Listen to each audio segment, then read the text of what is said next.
Chapter 1401. Ning Shu's seal rose into the sky and turned into countless flames that struck the vampire's body. The vampire wailed and turned into dust, leaving behind empty clothes on the ground. "Oh!" the blood hunter shouted excitedly. They hugged each other to celebrate their victory and looked at Ning Shu, who was floating in the air.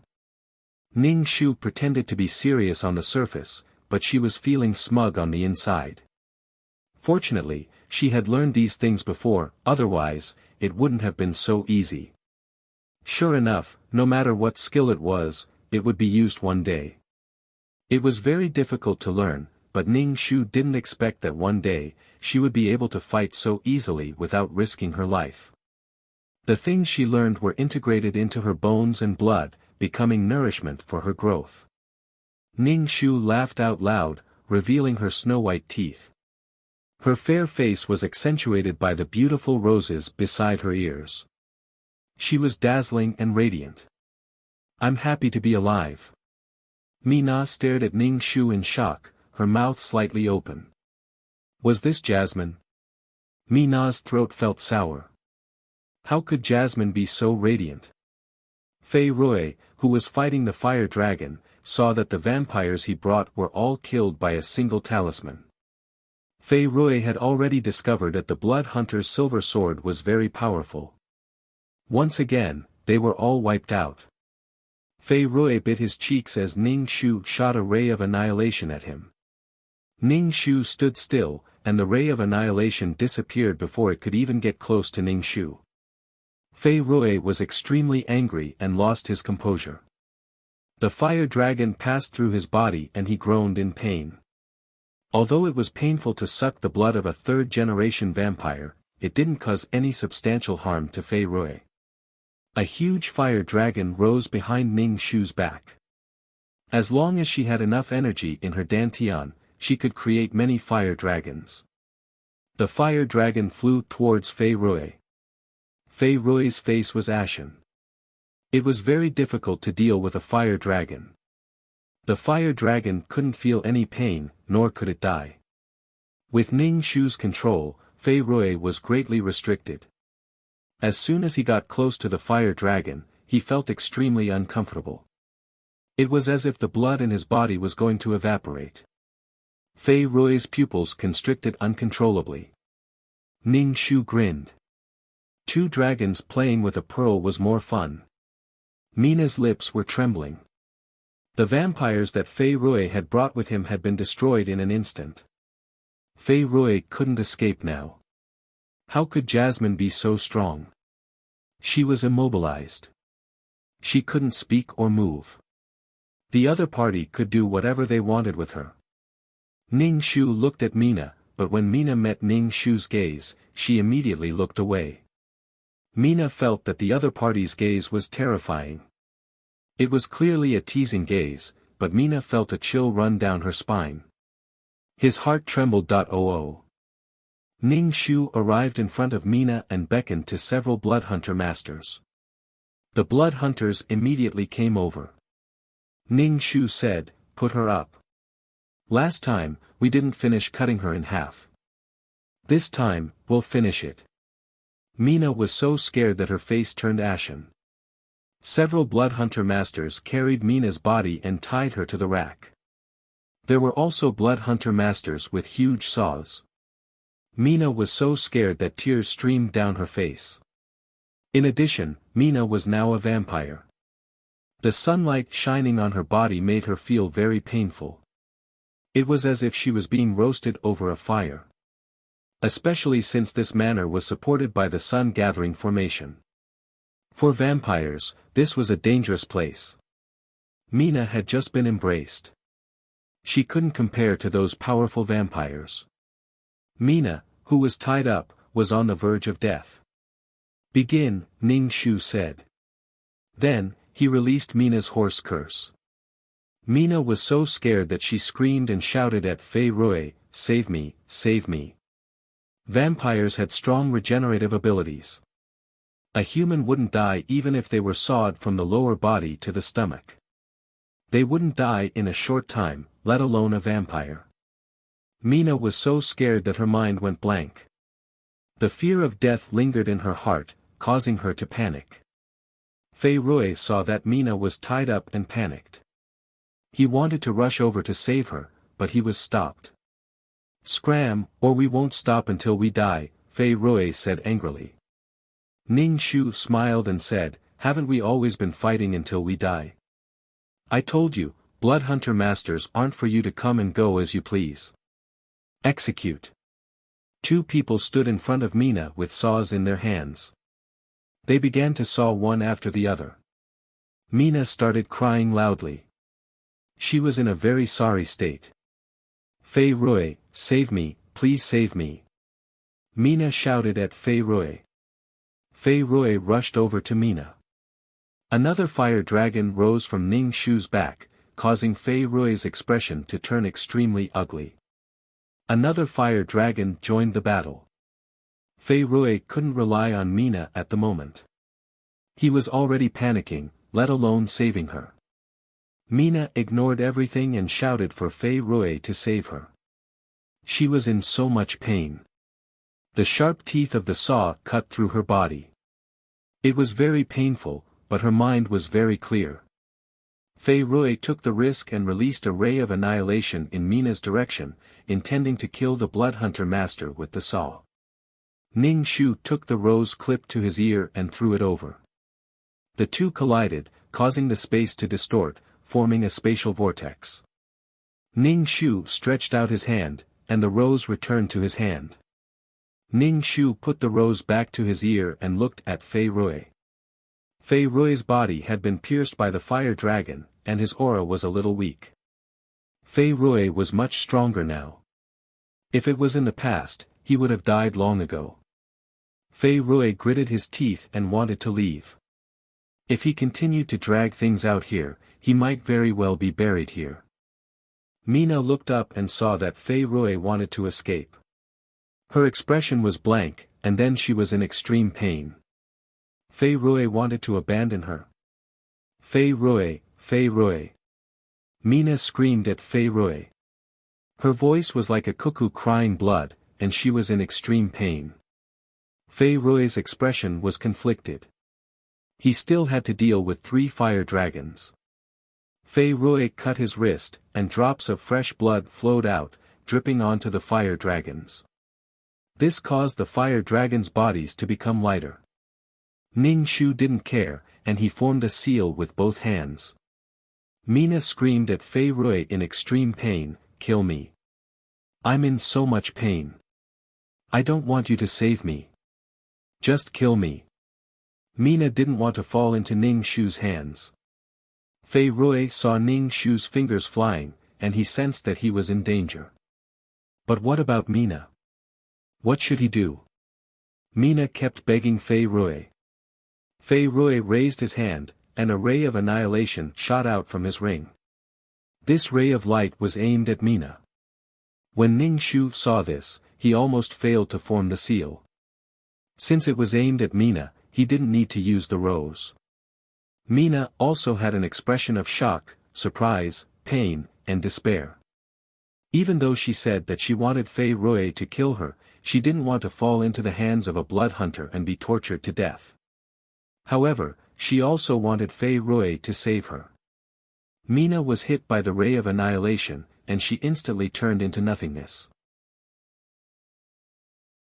Chapter 1402.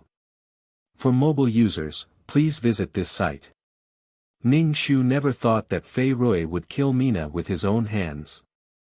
Moreover, both her body and soul had been destroyed. Was this what it meant to love someone and fulfill all of their requests, including killing them? EXE. Did Fei Rui not know that even Mina's soul had been destroyed? In other words, she didn't even have a chance to reincarnate. Ning Shu didn't know what the light from the ruby ring was, but it could destroy a person's soul. Mina disappeared completely. Mina disappeared without leaving a speck of dust behind. Ning Shu looked at Fei Rui in a daze. TSK, TSK, TSK, he thought that Fei Rui would risk his life to save Mina, but he didn't expect him to kill her. Ning Shu was speechless. Did Fei Rui really love Mina? Or was it because Fei Rui was suspicious of Mina? Could it be that her plan to sow discord had worked? See, she didn't have the power to defeat her enemies. She might even die in the hands of someone close to her. Fei Rui's expression was pained as he prepared to escape. I already said that you have to stay here today. Ning Shu formed a huge talisman and cast it on Fei Rui's body. Fei Rui's body became much weaker. He looked at Ning Shu with bloodshot eyes. Do you want to start a war with the Blood Clan? Ning Shu shrugged. Who is it? Who is it that keeps barging into the vampire hunting grounds? Who is the one provoking them? Now that you're at a disadvantage, you're using the Blood Clan to threaten me. Is there such a good thing in the world? Ning Shu cast a body-securing talisman and froze Fei Rui in place. Then, he held his silver sword and stabbed it towards Fei Rui's heart. At the same time, 3 fire dragons flew towards Fei Rui and pierced through his body. The 3 fire dragons pierced through Fei Rui's body repeatedly. Ning Shu held his silver sword and stabbed it into Fei Rui's heart. It pierced through Fei Rui's body. Fei Rui roared and extended his sharp claws to pierce through Ning Shu's body. Ning Shu drew a body-securing talisman and froze Fei Rui in place. With his own blood, he drew a talisman on Fei Rui's forehead. Fei Rui grabbed Ning Shu's wrist. The body-securing talisman had lost its effect. Fei Rui extended his hand and bared his sharp teeth, wanting to bite Ning Shu. Ning Shu had no misgivings.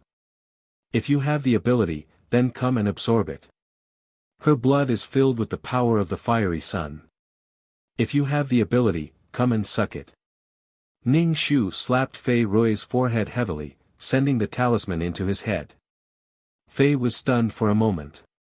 Ning Shu pulled out the silver sword from Fei's chest and slashed at Fei's neck, cutting off Fei's head. Ning Shu released all the energy in his dantian. The surging fiery sun energy burned Fei Rui's body. Fei Rui's body was filled with a large amount of third-generation vampire blood. Even after burning for a long time, it still couldn't evaporate. Ning Shu caught the ruby ring and put it away. This thing was hers now. Clean it up. Ning Shu said. Then, he stood guard over Fei Rui's body, waiting for the blood in Fei Rui's body to completely evaporate. He was afraid that Fei Rui would be reborn from a single drop of blood. Ning Shu was really afraid that it would happen again. He was afraid that Fei Rui would come back to life again. Ning Shu sat on the ground and studied the ruby ring. The ruby was very big. Its color wasn't bright red. Instead, it was dark red. It looked more like the color of coagulated blood. What was the light that shot out from it? Ah, I know what this is. 2333's voice suddenly sounded in Ning Shu's mind. Ning Shu looked at the ring and asked, what is it? The gem in the ring should be a stone of the law of time. This light is a terrifying attack of time. The law of time is the most terrifying law. No one can stop the flow of time. No matter how powerful a person is or how glorious their deeds are, they will all disappear in the long river of time. This light attack can make a person experience tens of thousands or even hundreds of thousands of years in an instant. Then, the person will vanish. Nothing can stop time. When Ning Shu heard this, he was so scared that he almost threw the ring away. Think about it. How could a person or a table exist for tens of thousands or even hundreds of thousands of years? Anything that was hit by the light would be destroyed by time. Then, what about this red rose? Ning Shu asked. 2333 said, there are always exceptions. This red rose should not be affected by the attack of time. Ning Shu took the red rose off his ear and smelled it. Could it be that it would always be red? No matter what, it was a good thing. Ning Shu said to 2333, put these 2 things away. He couldn't go back empty-handed. He had to put away all the good things. Ning Shu moved his body and saw that the power of the sun was still burning Fei Rui's body. The third-generation vampire was really powerful. But such a powerful being was still sucked dry by Fei Rui. It was too illogical. Was this the protagonist's aura? Now that she had defeated Fei Rui, did it mean that she was stronger than the third-generation vampire? Ahahaha, Ning Shu laughed so hard that he started coughing. He hammered his chest and waited for Fei Rui to turn into ashes. The blood of a vampire could make a mortal immortal. The blood of a powerful vampire could make a weak vampire strong and purify the blood in the body. This would lead to the development of a noble vampire. Tulu walked over and handed the phone to Ning Shu.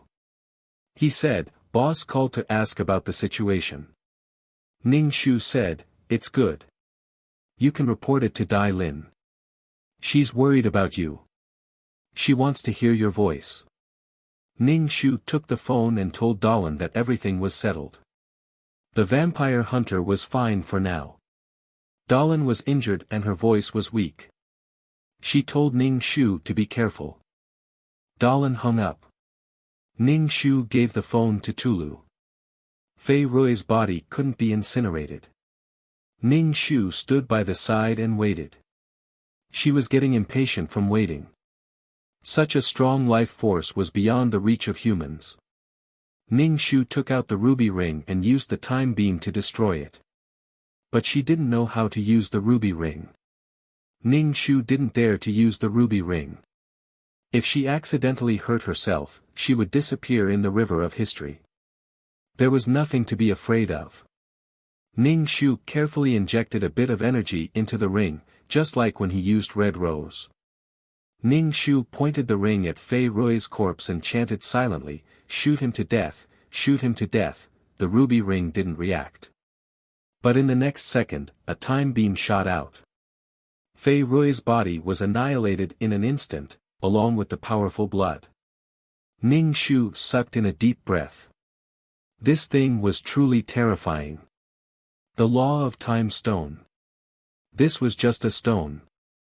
If a person grasped the laws of time, they could stop time and make time flow rapidly. 10,000 years could pass in a blink of an eye. They could turn back time.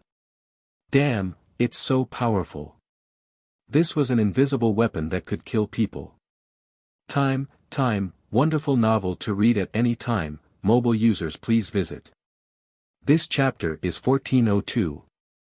If you think this chapter is good, please don't forget to recommend it to your friends in the QQ group and Weibo. Chapter 1403. A wonderful novel to read at any time. Mobile users, please visit. After dealing with Fei Rui, Ning Shu's heart was finally relieved. In the original plot, Molly was torn in half by Fei Rui. Now that the person who killed Molly was dead, the danger was temporarily resolved. There might be other dangers in the future. However, no one's life was peaceful. In the original plot, the vampire hunters who were supposed to be eliminated were still alive. This could be considered an improvement. Ning Shu went to the Manor's library to look for information on the 13 families of the blood race. He got a rose and a ruby ring. Maybe the vampires from other clans had other treasures. However, according to the information Ning Shu had gathered, not everyone had powerful treasures. Even if they didn't have powerful treasures, they had unique and powerful talents. Ning Shu thought that he could obtain 13 treasures. That's right.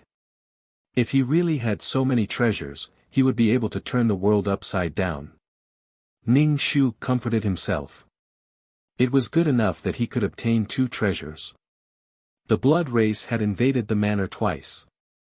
He should at least repay them. After all, she came from a country of etiquette. She should at least repay them. Ning Shu snuck to a place where the vampires were gathered. Then, he secretly set up a young gathering formation without anyone noticing. This was the magic of the East. It made use of the time, the place, the mountains, the rivers, and the stars to achieve its goal. This allowed the vampires to be roasted by the yang energy at every moment. They definitely wouldn't die, but it would make the vampires suffer a lot. Ning Shu set up a yang gathering formation in a few places where the vampires were more concentrated. Then, he clapped his hands and returned to the manor. Ning Shu took out a book, dipped a pen in ink, and wrote down the cultivation method of the peerless martial art. As for why he used a pen in Chinese, it was to create a sense of mystery. Which Eastern technique was written in English? It didn't look mysterious or ancient at all. After writing down the peerless martial art, Ning Shu wrote a sentence at the back, saying that this secret manual would be handled by Molly. It was fine if she wanted to pass it to others, but she had to be careful. After that, Ning Shu wrote and drew some charms. These charms were the ones she used most frequently against vampires. They were all talismans used to deal with otherworldly items and to restrain vampires. These things were all left for Jasmine. If Jasmine didn't have a deep impression of her when she returned, he could even learn from it. This was a dangerous world, and he needed to be strong enough to protect himself. As long as he had the strength, he would be able to protect his own life. If he relied on others to save him, others might not necessarily save him, and even if they did, they might not be able to save him. With strength came dignity. No matter when, the strong would always be respected. In this place, Ning Shu did not find any yellow paper, but he did find some cinnabar. Therefore, Ning Shu used realgar water, which was mixed with a bunch of ingredients, and soaked the paper in it. After soaking it, he would take it out to dry and cut it into pieces. It could also be considered yellow paper. Ning Shu used cinnabar to draw talismans on it, and the effect was not bad. When he was out on a mission, he even used talismans to deal with vampires, and the effect was not bad. For ordinary blood hunters, these talismans were a great help. Ning Shu first gave the talismans to Tulu and Kathy to see the effect. If they used them well, they would be as common as holy water. Holy water was useful for weak vampires, but for stronger ones like Fei Rui, it was not very effective. Moreover, the holy water in the organization was released by Dai Lin by exhausting the energy in her body. Therefore, the greater the power, the greater the responsibility. He wondered if the Eastern techniques would not be able to adapt to the Western world. If they could, it could be considered a powerful offensive method. There was no difference in power, but there was a difference in people's hearts. Fei Rui brought a group of vampires to attack the manor, but none of the vampires returned. Fei Rui lost 2 elite vampires in a row, and for a time, the vampire manor became an incomparably terrifying place. It was a forbidden area for vampires. When Ning Shu heard these rumors, he was quite happy. At least there would not be waves of vampires coming to kill the vampire hunters. Ning Shu would also go out on missions and walk around. Maybe he would encounter the world's origin. If he encountered a third-generation vampire that was about to awaken, he would simply kill it. It felt like these third-generation vampires did not awaken naturally, but were forcibly awakened by his descendants. His descendants captured people and gave him buckets after buckets of human blood. Ning Shu's main goal was still the world's origin. He had not encountered the world's origin after running around everywhere. Was there no world's origin? Ning Shu's heart ached. He really wanted to quickly build the world. He wanted to get rid of the sword hanging over his neck as soon as possible. Erasing at the slightest provocation was really scary. Moreover, erasing was not a joke to scare people. It was a real knife that saw blood. 2333's voice sounded in Ning Shu's mind, mission completed. Do you want to leave the mission world? This was a world where vampires and humans existed side by side. They kept each other in check, and there was no end to killing vampires. Moreover, without vampires, there would naturally be no more vampire hunters. Because without vampires, there was no point in existing at all. She had already helped Jasmine change her fate. What came next was Jasmine's own business. Now Ning Shu's status among the vampire hunters was quite high, almost the same as Dai Lin's. This status was obtained by Ning Shu's efforts in turning the tide in 2 incidents. Therefore, respect came from powerful strength. Ning Shu thought for a while and felt that he had done everything he could and should not have missed anything. Ning Shu nodded, "Leave the mission world." He just felt a little sad. There was no world's origin. There was nothing. Ning Shu felt dizzy. When he opened his eyes, he was already in the system space. Ning Shu sat on the sofa and saw the ruby ring and roses on the coffee table. Ning Shu put the crimson roses in the vase. There were crystal-clear dewdrops on the rose petals, refracting beautiful light. There was a faint rose fragrance in the air. It was very fragrant and beautiful. He kept the ruby ring. Although these things could not be compared to the world's origin, they were still treasures. The world's origin was very rare and precious. Moreover, its function was to construct the world. However, those things possessed great destructive power. Especially this ruby ring, the attack of the law of time was too terrifying. How many powerful people were buried in history? Ning Shu sat cross-legged on the sofa and began to absorb the soul force to enrich his soul. After completing the cultivation, Ning Shu looked at his soul. It had become a little stronger. He was wearing a white robe. The robe was fused with his soul. At least he had clothes to cover his body. He did not know if it was an illusion, but Ning Shu kept feeling that his clothes were hospital clothes. Why did it have to be white? Ning Shu felt that red clothes were very suitable for him. Haha, wonderful novel to read at any time. Mobile users, please visit. This chapter is 1403, and the address is. If you think this chapter is good, please don't forget to recommend it to your friends in the QQ group and Weibo. Chapter 1404. The wonderful novel can be read at any time, mobile users please visit. Ning Shu opened the status panel and looked at his harvest. Name, Ning Shu. Age, 27 points, 87 million soul, 350 life, 141 wisdom, 414 charm, 70 mental power, 310 faith, 29115 martial power, 442 qualifications, 189 merit, 14180 skills, 5th ring shooting technique, intermediate close combat technique, exceptional martial arts, intermediate poison technique, beginner business management knowledge, beginner code programming, beginner lawyer skills, beginner ghost catching skills. Honorary titles, War God Empress, Selfless Ancestor Tools, Calm Aura, Reassurance Pill, Faith Aura, Amulet 4, Upgraded Amulet 2. Aura, Mother of the World, Queen's Blessing, Model Worker, Chen Shi's Blessing, Leader Aura, Grass Blessing, Lifelong Friend, Miao Miao Miao's Blessing, Life-Saving Hand, Zhu Susu's Blessing, Founding Female General, Chen Ermiai's Blessing, Lawful Beauty, Chen Ning's Blessing, Transcending Race Communication, by San Yang's Blessing. Note, can only communicate within a certain range of wisdom, fulfill Jasmine's wish, live, do it again, must succeed in snitching, must not let the adulteress couple have an easy time. Mission completion rate, 100%, obtained 8 million points. Jasmine's Blessing, Blood Clan's Bane, can restrain evil things to a certain extent, such as ghosts, demons, vampires. Attribute, 0, Faith, 3000, Merit, 80. Ning Shu applauded, this mission's harvest was really good. He even got an aura.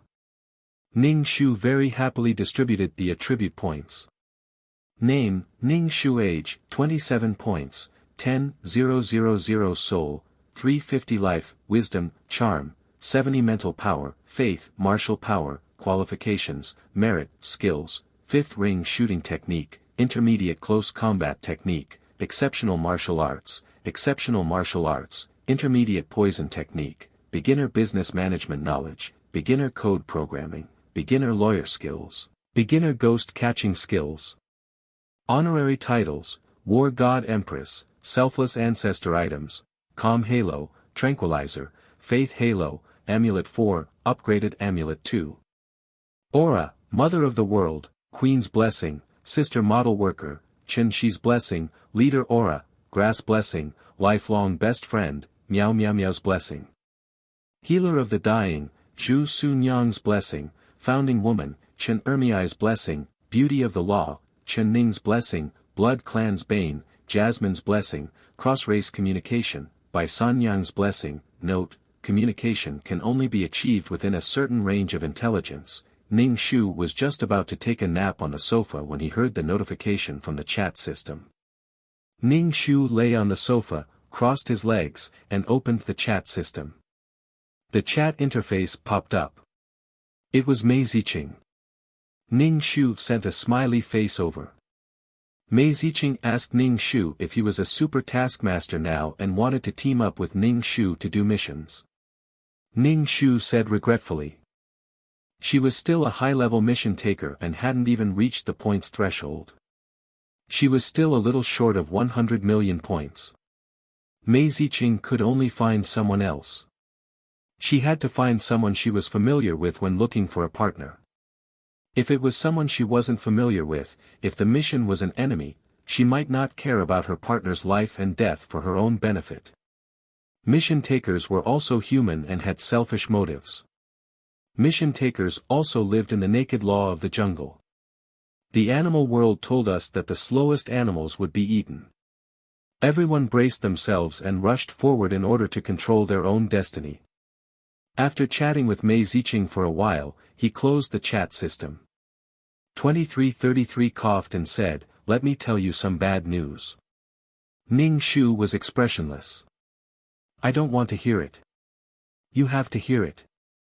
"I won't listen, I won't listen, I won't listen, I don't want to hear it." "Then tell me." 2333 crazy, when you become a super taskmaster, your points and attribute points will be reset to 0 and then calculated again. Ning Shu was speechless. "What did you say?" "I didn't hear it clearly," Ning Shu said expressionlessly. Ning Shu felt that every day was like a bolt from the blue. 2333's effect was to continuously attack her every day. After becoming a super taskmaster, all the calculations will be done according to the super taskmaster's method. After becoming a super taskmaster, you will barely be considered a beginner. Ning Shu was speechless. Then the attribute points I spent so much effort to add will be reset to 0? Of course. The attribute points you added have already been used on your body. It's just expressed in numbers. Ning Shu was speechless. You still don't understand? For example, when you eat something, it has already become nourishment for your body. The numbers are just a record of how much you eat. Ning Shu raised her chin. Of course I understand. 2333. Why didn't you tell me that you understood? Let me explain it to you repeatedly. Ning Shu, I'm happy to. Thinking that her points were about to be reset to 0, Ning Shu opened the system's exchange store. She could exchange for some things, such as the marrow cleansing liquid. Things that cost hundreds of thousands of points, she would not even blink. Ahem, these points will be compressed into a point card.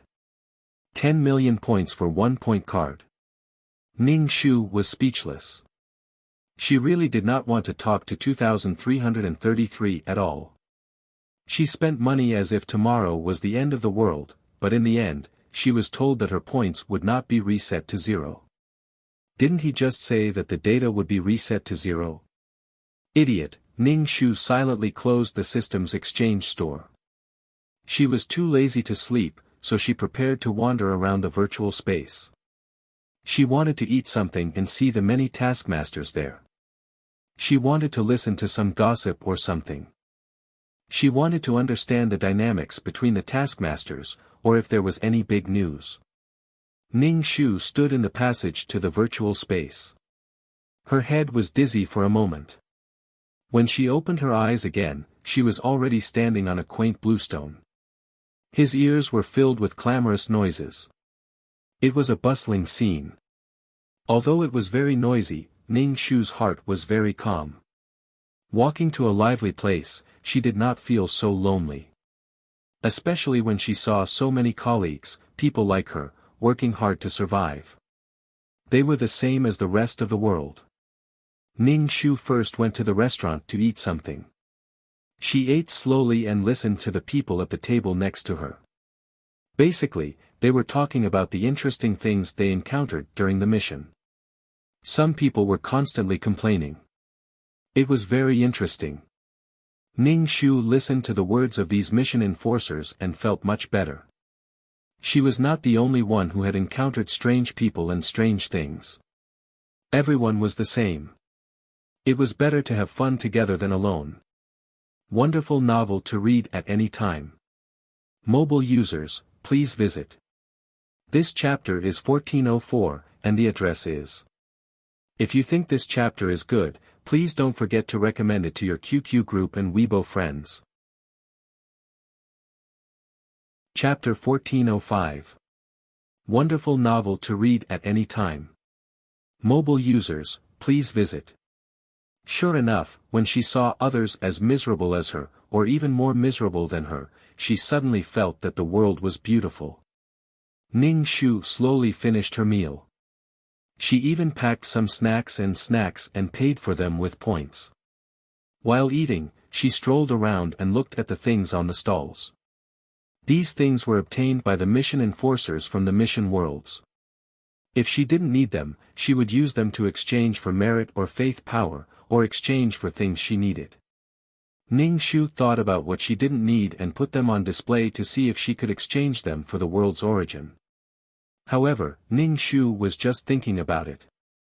If the world's origin was really so easy to exchange, she wouldn't have gone to so many worlds without any gains. So far, there was only one world's origin. Ning Shu couldn't imagine when she would be able to gather all of them. Ning Shu felt that the things in her system space were all good things. For example, roses, ruby rings, and smart brain life. Ning Shu couldn't bear to exchange these things. Ning Shu looked at the things on the stalls to see if there was anything she needed. If she encountered something good, she could pay a price to get it. After all, there were many unheard of treasures in these countless plains. Ning Shu's eyes widened as she looked at the stall. She saw a piece of jade on a messy stall. The quality of this jade wasn't good, and it was placed on a stall. Ning Shu reached out to take the jade and pressed her other hand on the jade. Ning Shu turned around and saw a face she hadn't seen for a long time. It had been a while since he appeared in front of her. Seeing Zhang Jiasen again, Ning Shu's heart didn't waver. I saw it first. Ning Shu made a grabbing motion with his hand and took the jade stone away. Zhang Jiasen retracted his hand, glanced at Ning Shu's hand, and greeted Ning Shu. Long time no see. Ning Shu nodded. If this wasn't the virtual space, mission enforcers weren't allowed to fight. Ning Shu wanted to beat him up, or even kill him.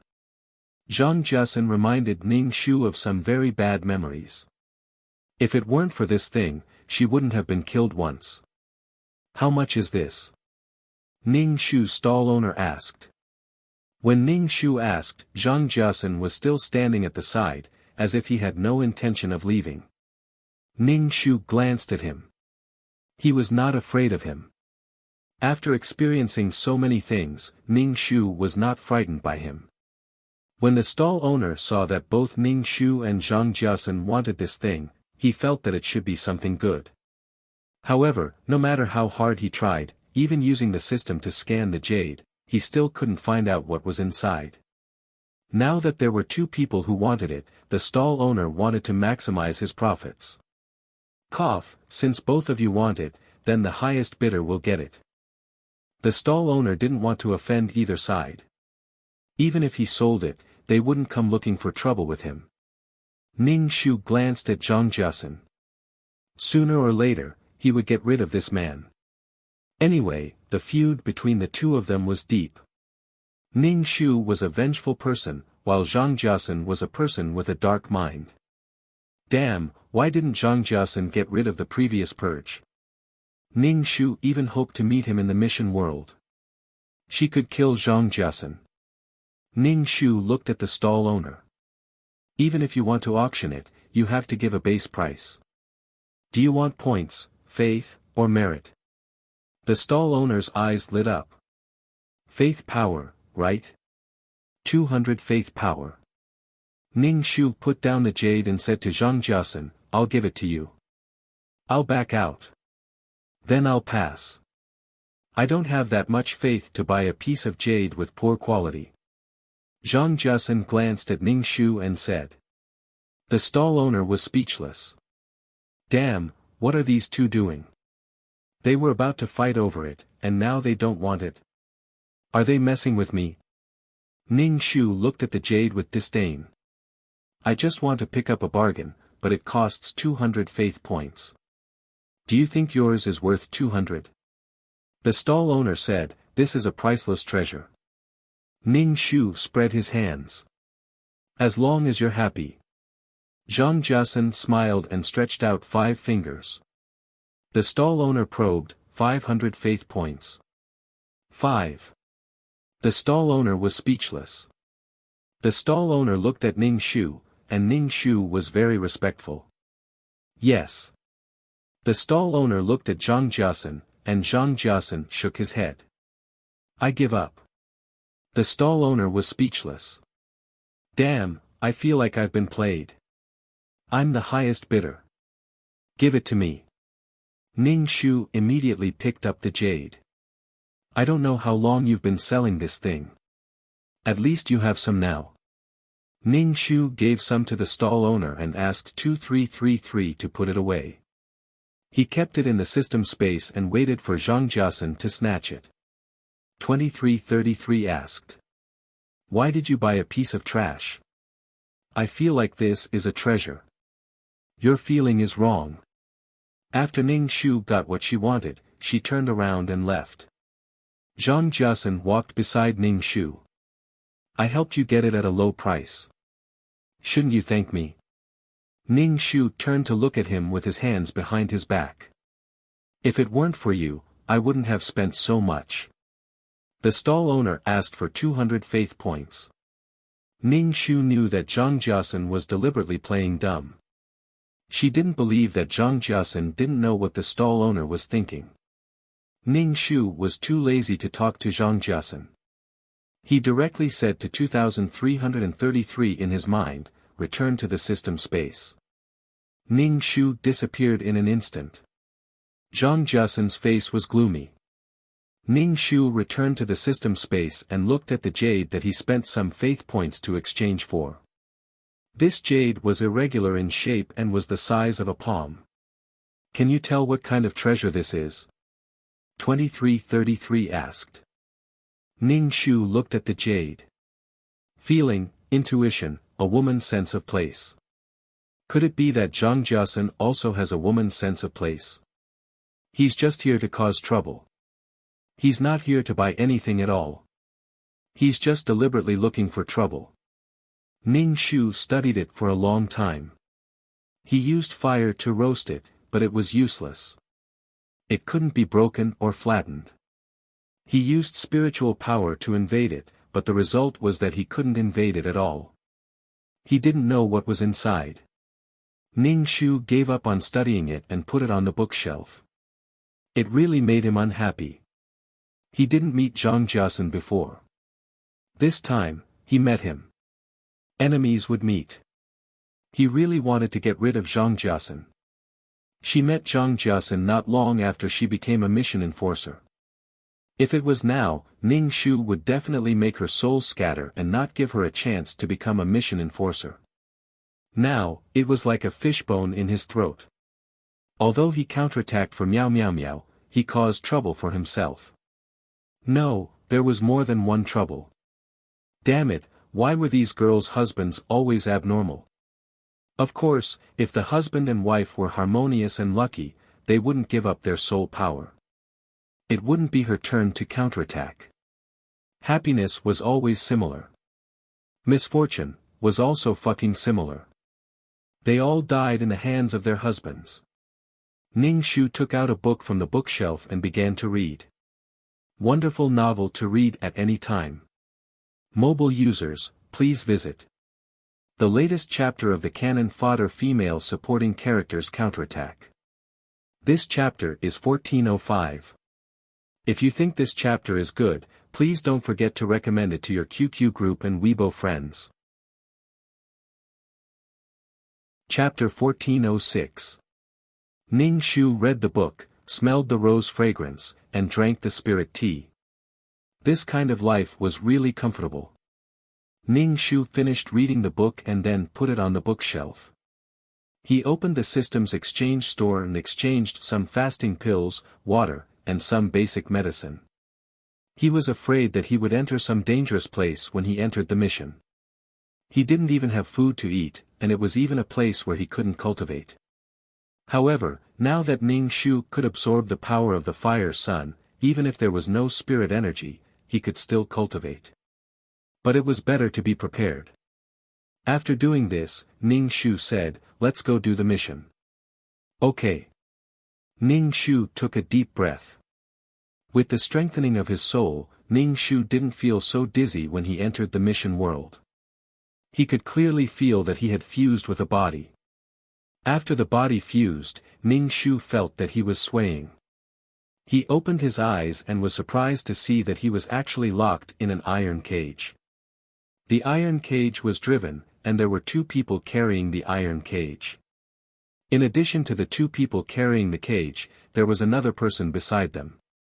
Seeing that Ning Shu had woken up, he just glanced at him indifferently, as if he was looking at a product, without any emotion. Ning Shu felt a little bad. He didn't know where he was going to carry her. Why was her landing time getting more and more strange? What was her identity now, and why was she locked in a cage? The cage swayed, and Ning Shu grabbed the cage. This cage was made of fine iron. It was very hard, and it was cold to the touch, and it was locked by a very large lock.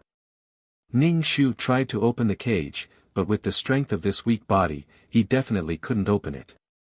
And this cage wasn't big, she could only sit and couldn't stand up. She couldn't be a slave, right? In short, Ning Shu felt very bad. Now she couldn't receive the plot. If the plot was interrupted, he might not be able to receive the complete plot.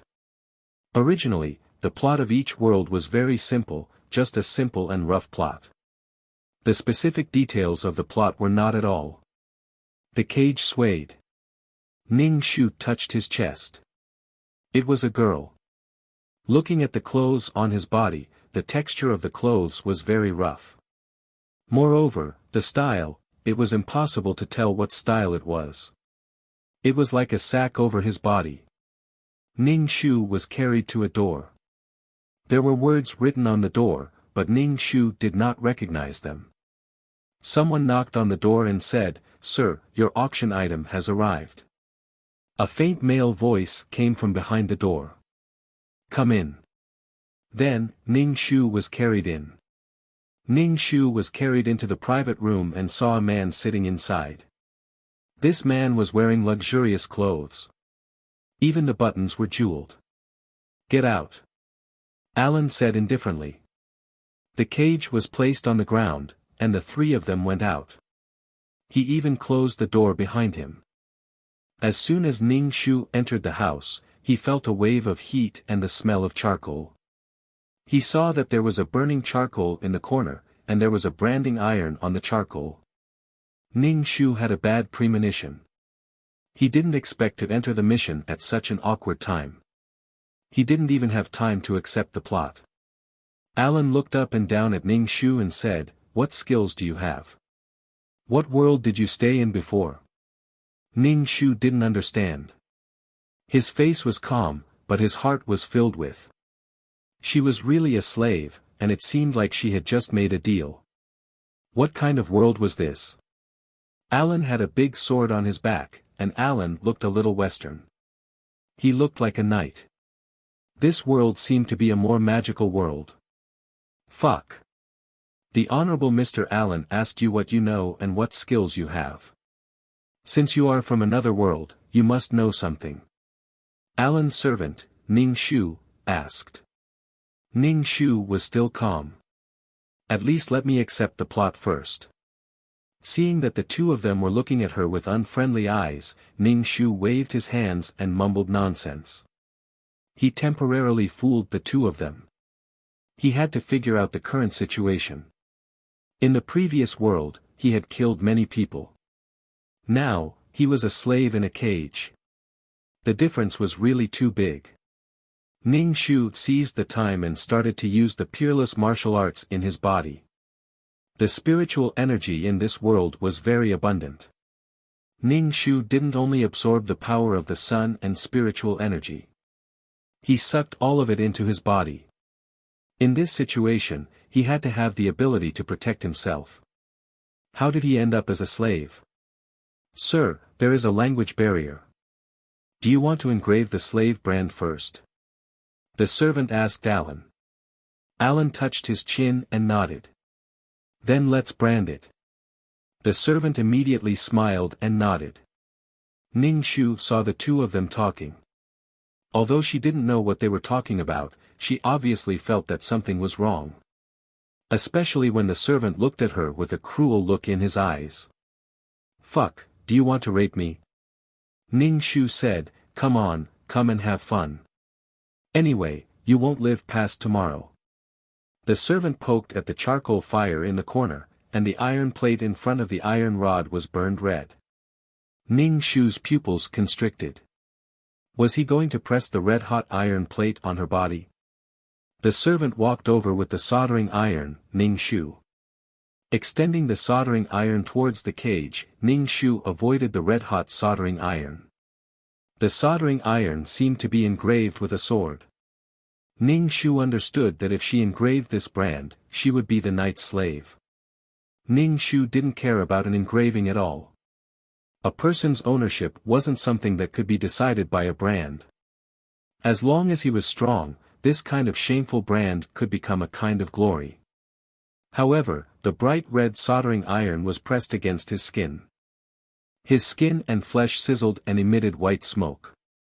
There was also the smell of burnt skin and flesh. It was a devastating destruction to the skin tissue.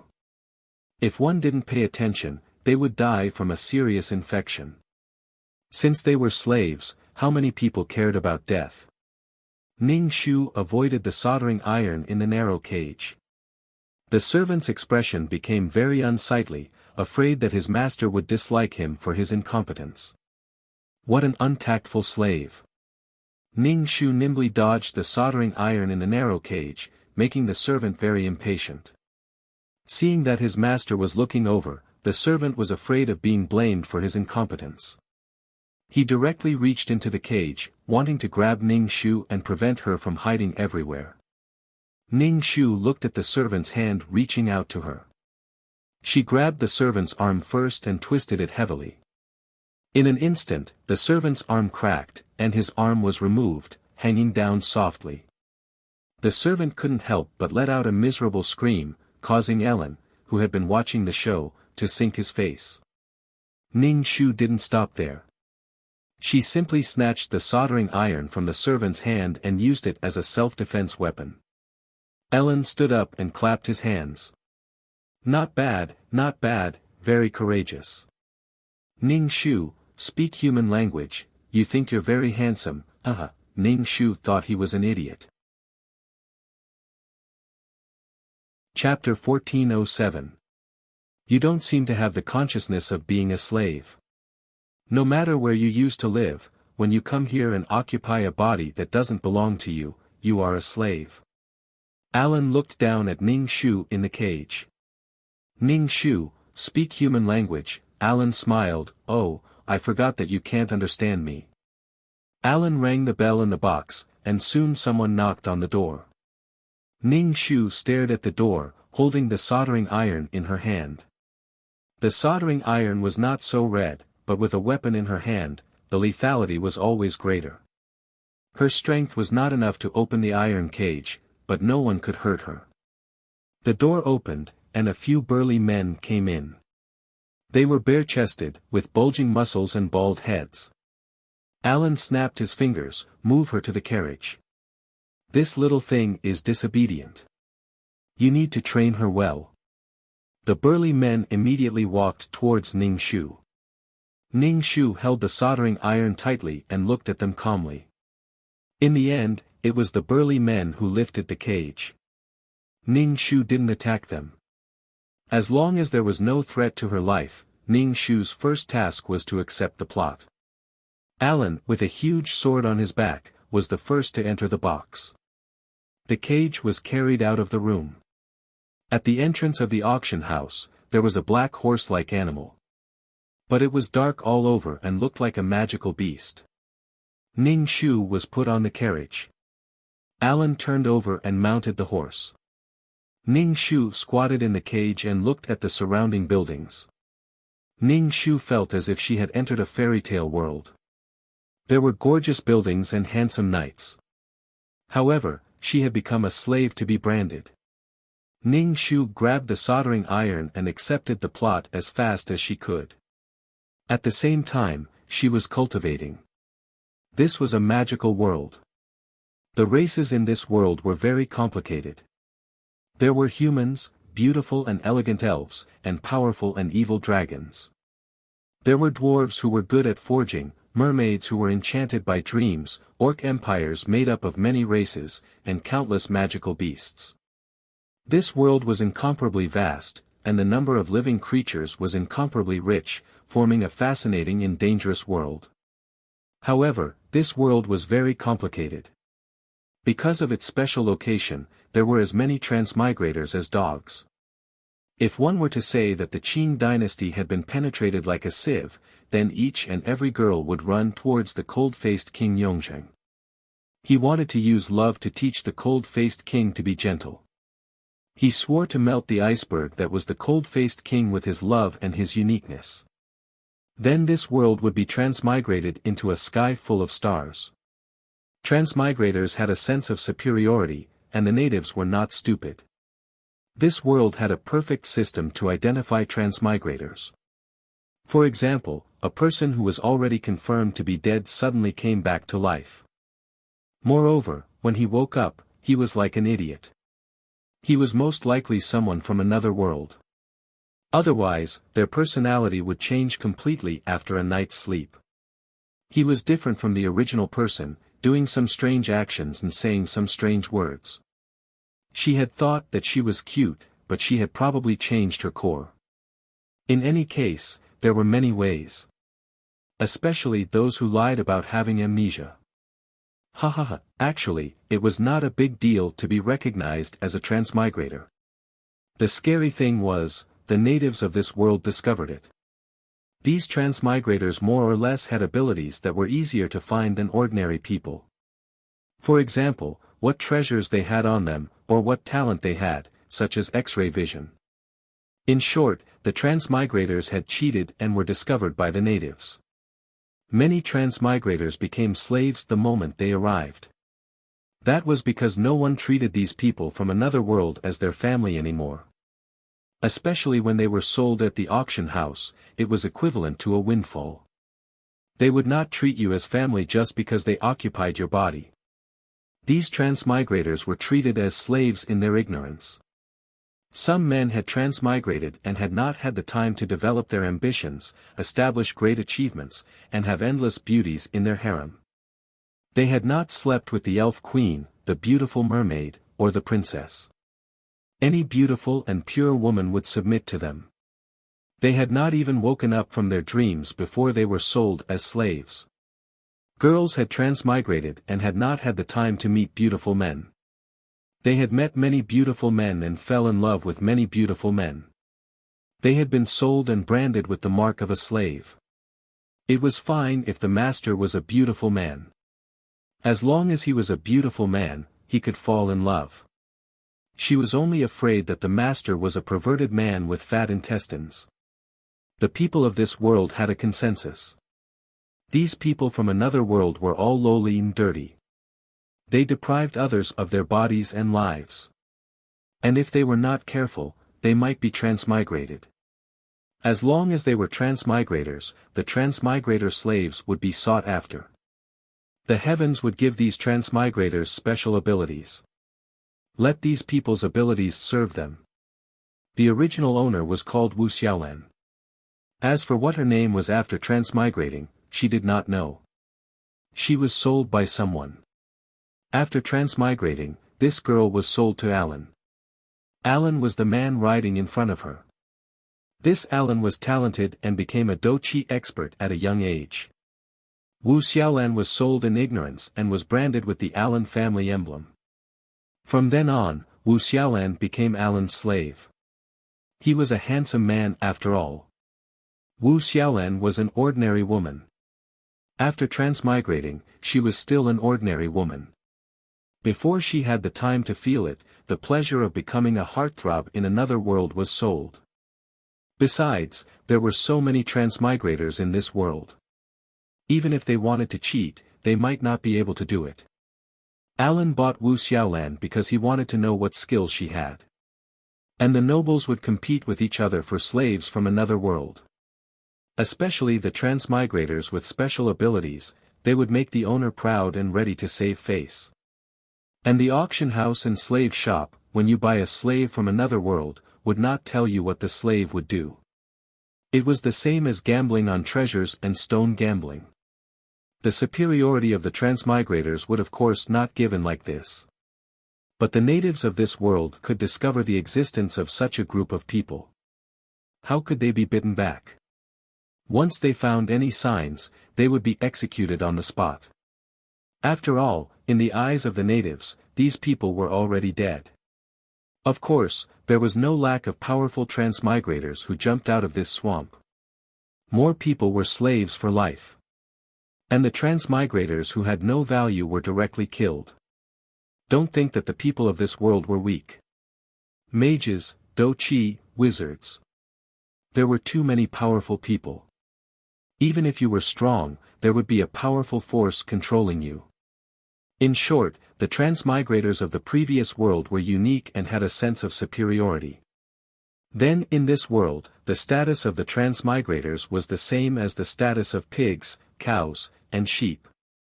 The owner could buy and sell at will and had no right to speak at all. If you opposed, the owner's dignity could not be challenged.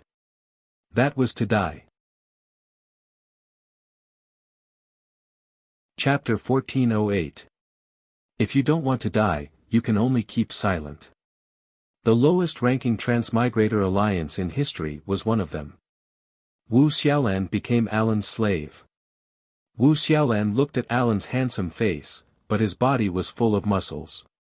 Carrying a big sword was so handsome that she temporarily accepted the fact that she was a slave.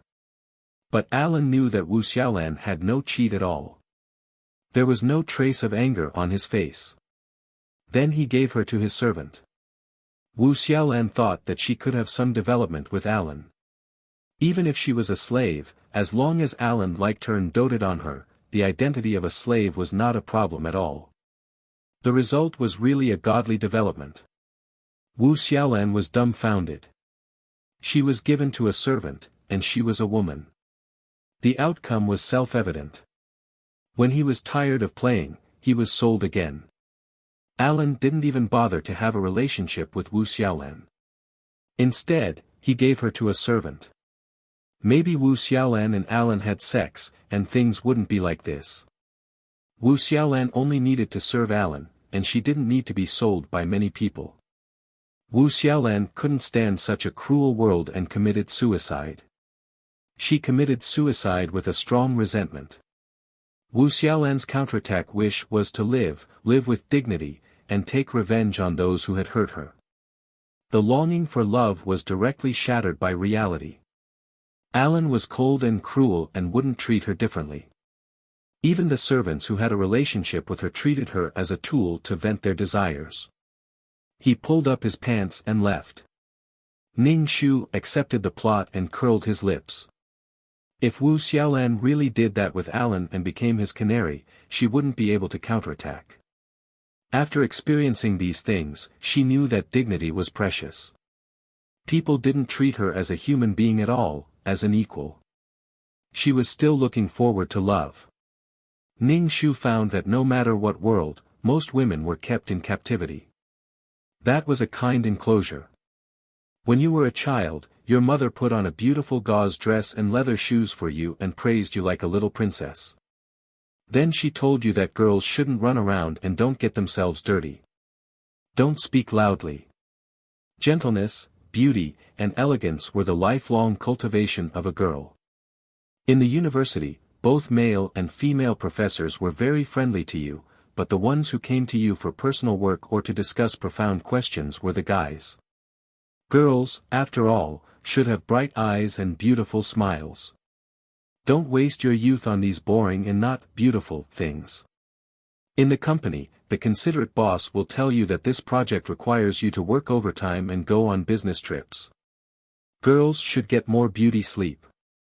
I'll get little Zhang to do such tiring work. Little Zhang, he's a guy who needs your help to make a PowerPoint presentation and can't even speak properly. However, he was a man. Later on, little Zhang finished the project and got promoted. You continued to do your daily chores with your noble reputation. After giving birth to the child, her husband was very considerate. He told her that he would take care of her, and she could just stay at home and take care of the child. Aya, you've been so touched that you've gone silly. You've worked so hard to be a housewife that you haven't noticed that you haven't read for several years. Slowly, you become a quiet, virtuous woman, with little interest in career, ideas, or hobbies. Your interest lies in how to raise children. If you still have the energy to spare, you should look after your husband. There was an experiment in psychology called tying an elephant with a small rope. A small elephant that was tied by a rope could not break free no matter how hard it tried. When it grew into a huge monster, the rope was a complete joke compared to its body.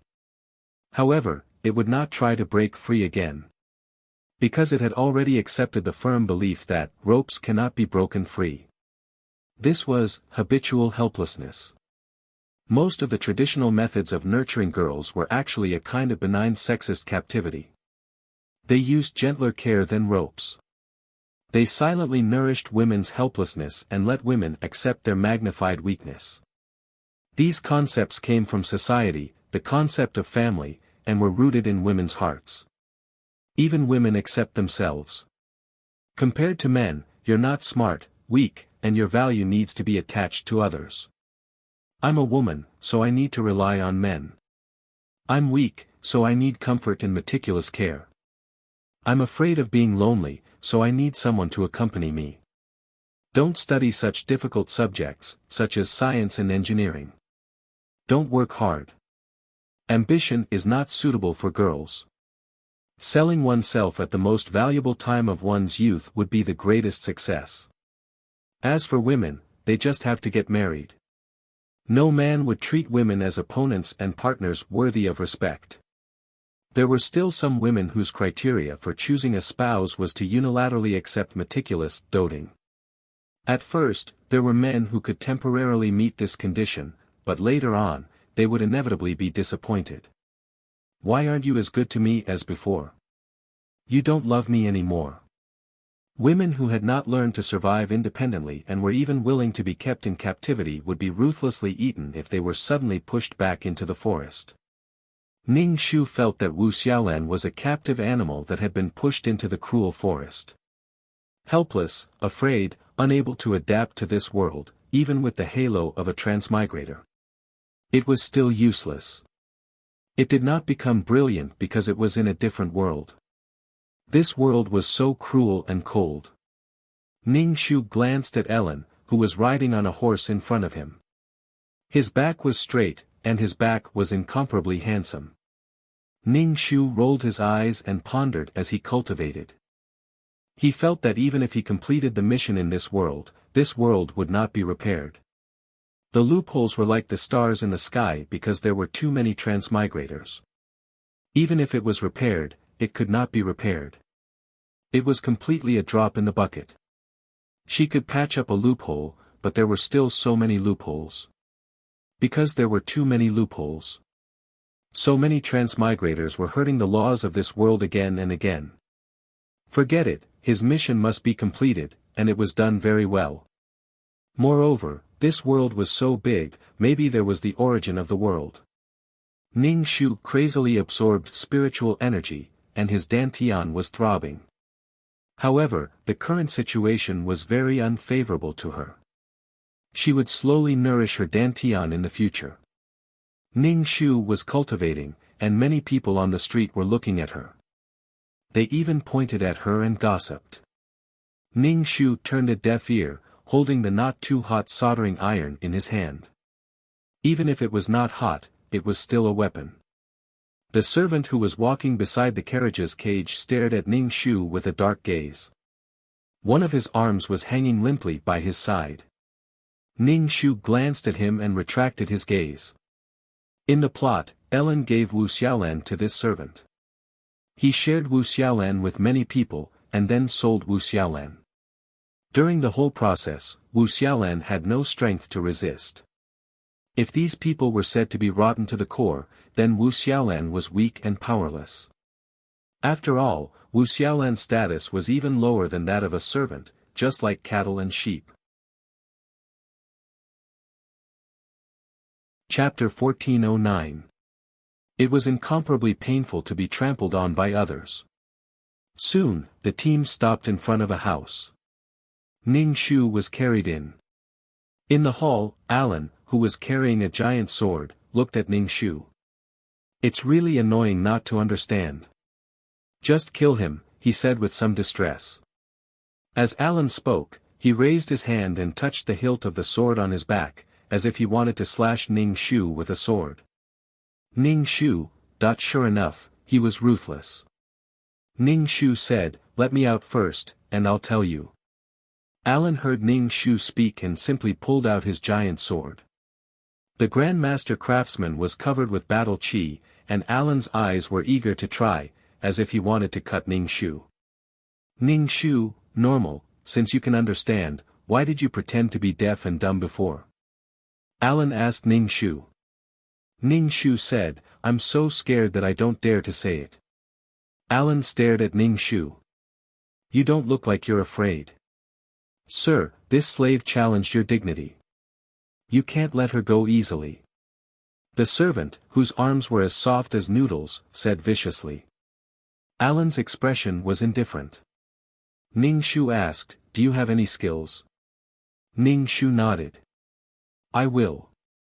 Alan took 2 steps towards Ning Shu, dragging the giant sword in his hand. The giant sword left a mark on the ground. "What can you do?"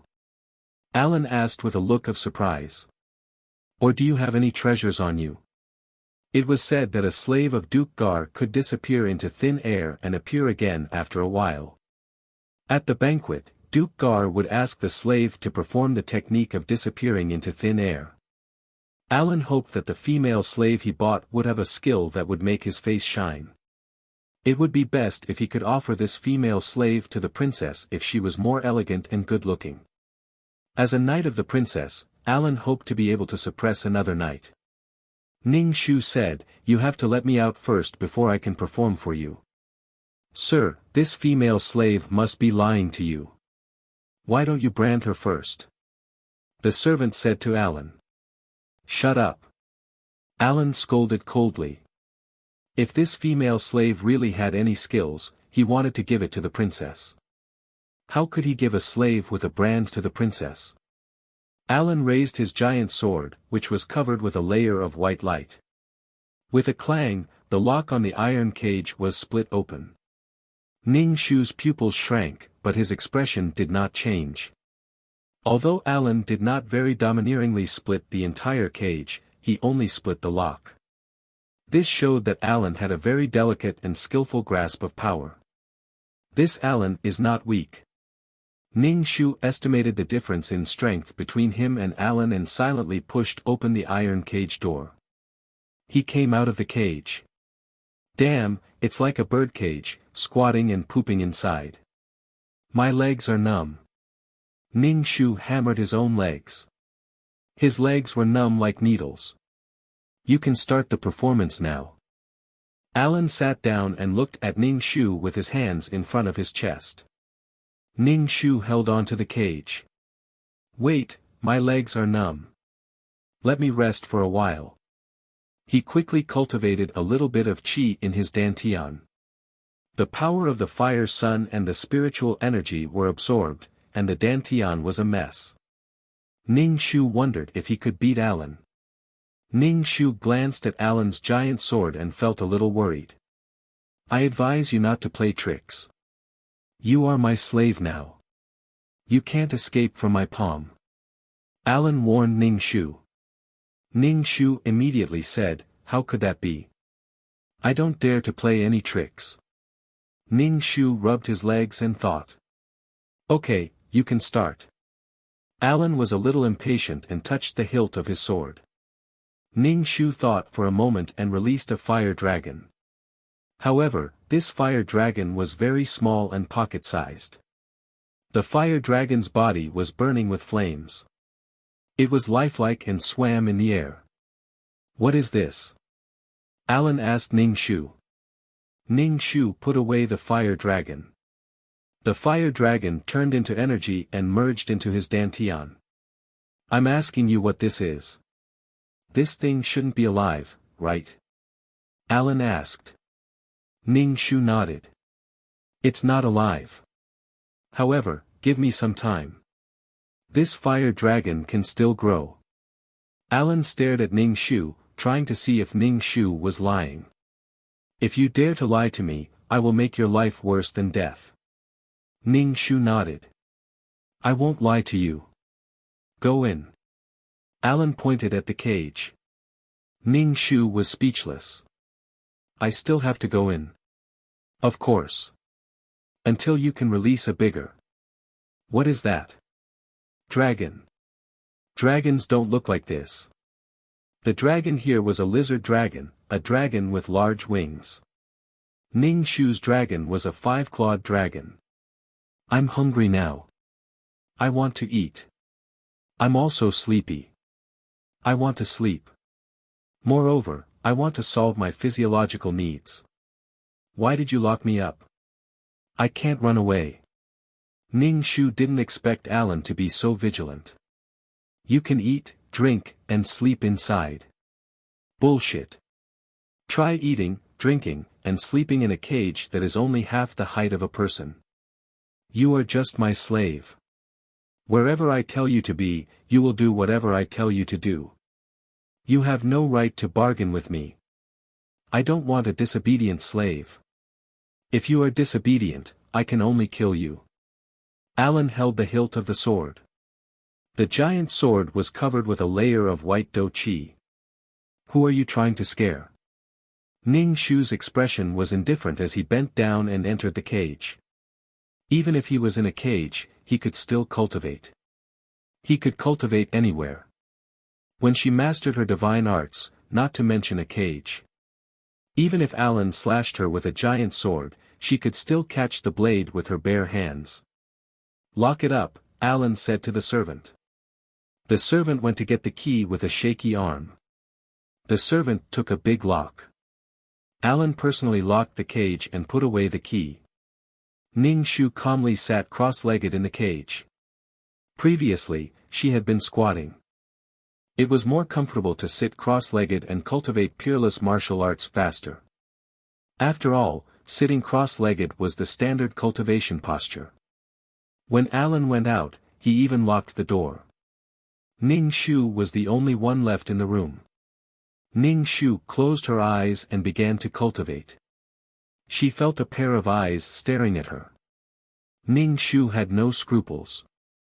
Anyway, when she was strong, she would definitely leave here. And before she left, she must have a fight with Alan. If she didn't fight and beat Alan down, she wouldn't be able to run away. It was a pity that this world couldn't take out the ruby ring. The things from the previous world couldn't appear in this world. If there was a ruby ring, it would directly annihilate Alan. Ning Shu wasn't discouraged. Even if there wasn't a ruby ring, she was confident that she could deal with Alan. When the gaze that was sizing her up disappeared, Ning Shu made a hand seal and set up a yang gathering array. Cultivation could be twice the result with half the effort. After the yang gathering array was set up, the surrounding fire energy rushed over and rushed into Ning Shu's dantian. With this kind of cultivation, she could quickly become strong. It felt great. Chapter 14:10. Ning Shu was locked up in the house. Even when it was time for dinner, no one came to bring her food. Ning Shu touched her hungry stomach and released her spiritual power to see if anyone was watching her. She silently chanted the word fasting pill in her heart, and a round fasting pill appeared in her palm. The fasting pill turned into a warm current as soon as it entered her mouth, and the warm current flowed into her limbs and bones, and she was finally not hungry anymore. Sure enough, she would not panic if she was prepared in advance. After eating the fasting pill, Ning Shu began to cultivate. There was already qi in her dantian, and the shape of qi appeared. Ning Shu did not know how long she had been cultivating, and she did not know how long she had been cultivating, when she heard the sound of the door opening. Ning Shu opened her eyes and saw Alan. Alan stared at Ning Shu in the cage. It's been a day and a night, how can you still be energetic? Are you meditating, or are you a mage? Was the fire dragon you released before a fire magic? Alan asked several questions. Ning Shu shook his head, I'm not a mage, that fire dragon was just a sideshow. Can you let me take care of it? It's big, are you sure you want me to pull it in the house? Ning Shu asked Alan. Then pull it in, Alan said lightly. Ning Shu, why the hell? I don't believe you. Alan stared straight at Ning Shu, I believe in my intuition, I want to kill you now. Ning Shu, don't be impulsive. It's actually intuition. But Alan's intuition was right. Sure enough, people who wandered in danger were not good people. How could such a person love a woman to death? Or a slave? Ning Shu shrank into the corner of the cage, I didn't do anything out of line. Alan snorted, how old is the fire dragon now? Ning Shu released the fire dragon, and it was still as big as before. Alan stared at the fire dragon, it's too much like fire magic, you're not honest. Alan took out a big lock and locked the cage again. Ning Shu was speechless. This cage is made of 9 heaven star iron. You can't get out without the key. Alan's deep and sharp eyes stared at Ning Shu. Until you tell me the truth. What truth? Ning Shu asked.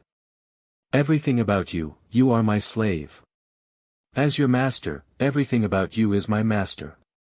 Don't challenge my patience. Ning Shu pursed her lips. Alan didn't believe her at all. That's right, Ellen would be a fool to believe her.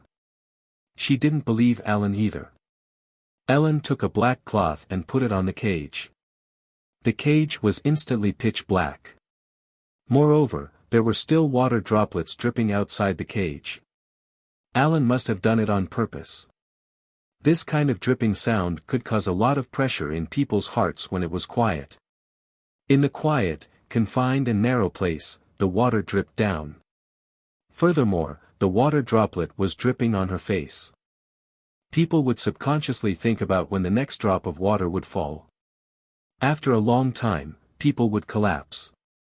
Ning Shu moved to the side, and the water dripped on the ground, dripping rhythmically. When you tell me the truth, I'll let you out. Ning Shu rolled her eyes and heard Alan's footsteps and the sound of the door closing. Ning Shu didn't care about the dripping sound of the water and sat down cross-legged to cultivate. However, there was always a dripping sound in his ears, making him feel very irritated, very irritated.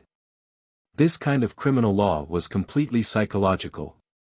Ning Shu immediately shielded her ears, not wanting to listen to the dripping sound. Ning Shu had been cultivating non-stop. So what if it was 9 heaven star iron? A cage was nothing at all. The next morning, Ning Shu was still cultivating. The black cloth on the cage was removed, and the light was very strong. Ning Shu blocked the light with her hand and looked at Alan with narrowed eyes. This person is really annoying. The servant behind Alan carried the dishes, and Ning Shu smelled the smell of roasted whole sheep. It was a little sweet, probably brushed with honey. His saliva was about to fall. However, Ning Shu was very calm. She had eaten a lot of things, even garbage, not to mention roasted whole sheep. I haven't eaten for 3 days. Do you want to eat something? Alan looked at Ning Shu and couldn't help but narrow his eyes. Why did it look like nothing had happened at all? His eyes were calm, his face was rosy, and he was full of energy. You're a slave. Ning Shu nodded. I want to eat. Will you give it to me? There's no free lunch in this world. Do you want to tell me your secret? Ning Shu nodded and waved to Alan. Come here, I'll tell you a secret. Alan frowned, but he still passed. Ning Shu grabbed the cage and said to Alan seriously, actually, my soul is a man, but after transmigrating into this body, I feel that I have found myself. It turns out that I have always wanted to be a woman. Alan, Ning Shu clearly saw the goosebumps on Alan's neck and face, and his hair stood on end. This is your secret? Ning Shu nodded. Yes. Alan's eyes became very strange, as if he had seen a big pervert. He couldn't imagine a man in a woman's body. Pour this out and feed it to the magical beast. Alan said to the servant directly. He was probably disgusted by Ning Shu, and he fed the dog instead of Ning Shu. The servant smiled and took the food away. Alan stopped him. Right, bring the hellhound to me. Ning Shu, why bring the dog here? Do you want to fuck it? Alan sat down, and Ning Shu said, let's play a game. Ning Shu, I refuse. The servant quickly brought a dog, and this dog was mutated. It had 3 heads, and its whole body was pitch black. Its saliva dripped on the ground and made a sizzling sound. The 3 heads looked around. Wouldn't the 3 heads make the body disobey? Alan waved at the hellhound, and the hellhound whimpered and went to sleep at Alan's feet. Alan patted the hellhound's 3 heads and pointed at Ning Shu. Tear her to pieces. The hellhound's 3 heads turned to look at Ning Shu in the cage, and 3 pairs of 6 eyes stared at Ning Shu at the same time. The hellhound bared its teeth and whimpered. It bent down and was about to charge at Ning Shu. Ning Shu patted his chest. I'm so scared. This was the first time he saw a 3-headed dog. Even the howling celestial dog wasn't this powerful. He heard that this kind of magical beast guarded hell. My hellhound is very fierce. You will be torn to pieces. It's not too late for you to say it now, Alan said. Ning Shu said very sincerely, I've told you my most secret things. What else do you want me to say? When Alan heard the word, me, from Ning Shu's mouth, goosebumps rose all over his body.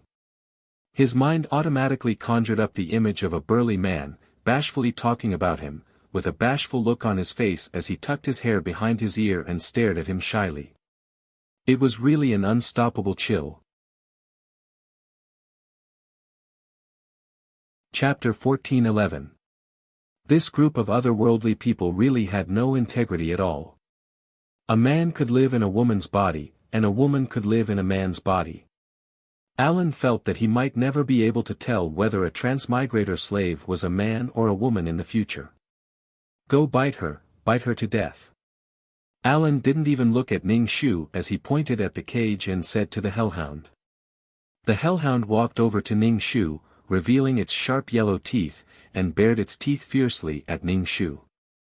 Although the 3 heads looked a little scary, Ning Shu wasn't afraid at all when he saw the hellhound baring its teeth and looking extremely fierce. It was both threatening and bluffing, which meant that the dog was weak in its heart. Ning Shu sat steadily in the cage and watched as the hellhound came over. The servant opened the cage and let the hellhound in. Humans and beasts fought in a small cage. Just thinking about it was bloody and exciting. The hellhound lingered at the door of the cage, but it didn't enter.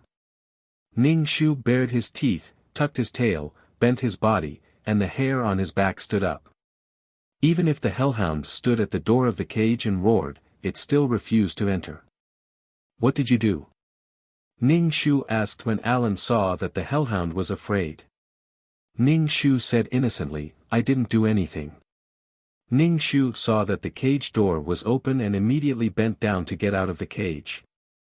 When the hellhound at the door of the cage saw Ning Shu, it immediately ran away with its tail between its legs and hid behind Alan. Alan was speechless. Alan felt that his face had been completely lost by the dog. He didn't see a bloody scene, but the hellhound was frightened. Alan looked at Ning Shu warily. To be able to scare the hellhound like this, there must be something on his body. It must be some treasure. A magical beast's perception was very sharp. When Alan saw that Ning Shu was about to come out of the cage, he immediately closed the cage and locked it. Ning Shu was speechless. Can you not be like this? Take the hellhound down and do it another way, Alan said to the servant. The servant smiled sinisterly and left with the hellhound. When they returned, there was another person carrying a load behind them. She didn't know what was in the two baskets. As soon as he entered, he smelled a strong stench and hissing sounds. The servant removed the cover on the basket, and Ning Shu saw a basket of snakes entwined together. The colors were colorful and intertwined with each other. Ning Shu was speechless. This thing was even more terrifying than the Cerberus. Ning Shu could feel that the hellhound wasn't very powerful. He guessed that it was a young magic beast. But these snakes, Ning Shu was so disgusted that he had goosebumps all over his body. His intense fear was acting up. Were they going to use all kinds of tortures on her? What do you have on you? Hand it over, Alan said. Ning Shu shook his head. Nothing. Ellen couldn't have thought that she had some kind of external treasure on her, right? She did have something, but she took it out from the system space. Moreover, she would not give her things to Alan. Ning Shu shrugged. There's nothing. Alan waved at the servant. The servant immediately asked the servant to carry the basket. He directly tipped the basket over, and the densely packed snakes poured into the cage through the gaps. The densely packed snakes smashed onto Ning Shu's body. They wriggled on her body, spitting out their scarlet forked tongues. It was smelly and disgusting. Ning Shu was speechless. These snakes are highly venomous. Being bitten by them is extremely painful, and you won't die immediately, Alan said. Another basket of snakes fell down. There were densely packed snakes twisting their bodies in the cage. Ning Shu reached out and grabbed the snake that was about to bite him. With a tug of his hand, he tore the snake into two halves. Blood splattered out. Alan wasn't surprised at all when he saw this scene. Alan wasn't surprised that someone who could scare the hellhound would do anything.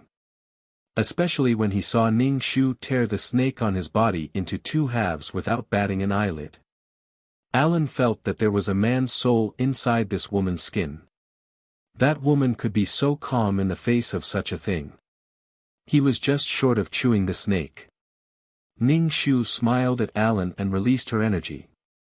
The snake in the cage was cut into two pieces the moment it was about to come towards her. Half of the snake's body twisted. For a moment, the room was filled with the smell of blood. Alan raised his eyebrows and nodded. You have some ability. Ning Shu brushed her hair. I have more ability. What ability? Alan sat on the chair and leaned back. Show me. Ning Shu moved her wrist and half squatted. Then, she pulled the iron rod of the cage with one hand. She sank into her dantian to bend the iron rod so that she could get out. Ning Shu's face turned red, but she didn't succeed. Ning Shu, so awkward. I'm joking with you. Ning Shu spread her hands. She didn't expect this 9 heaven stars iron to be so hard. Is there something wrong with your brain? Alan narrowed his eyes. I've said it before. No one can open the 9 heaven stars iron cage. Alan touched his giant sword.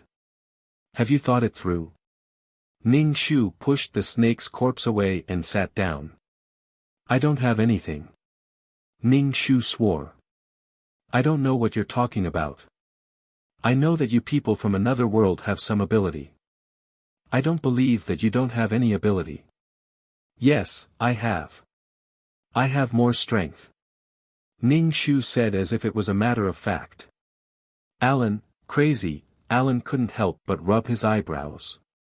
He felt that this woman, this man, was neither a man nor a woman. There was something wrong with her brain. It was simply difficult to communicate.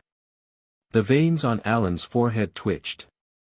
He felt that his whole person was not good. He was simply retarded.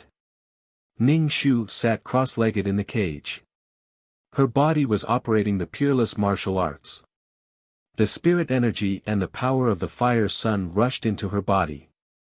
Whatever Alan said, she just nodded. If she had the time, she might as well cultivate. It showed that she didn't open the 9 heaven stars iron cage. But when she was stronger, she would definitely be able to open it. She just didn't know what else Alan would use to torture her. Alan saw that Ning Shu didn't move and wasn't anxious. It was as if he had found a rather interesting toy and wanted to play with it. Ning Shu was more miserable. She had to face Alan's torture every day. A new trick every day, vowing to torture Ning Shu's spirit until it broke down. Alan didn't know where he found the magical beast bee. Being stung by this kind of bee would be extremely painful. His body was densely packed with bees. Ning Shu was so angry that she almost jumped up. There was really no end to it. Ning Shu looked at Alan, who was standing at the side and watching the show. She was really impatient. She sank into her dantian. She stretched out a fist. Her fist had a roaring dragon head. She punched towards the cage. The cage shook. The 9 heaven stars iron bent. Ning Shu arched out of the cage. Alan's eyebrows twitched. He pulled out his giant sword. Chapter 14:12. Alan held the giant sword, which was covered with white dough chi. Alan raised the giant sword and Ning Shu slashed it.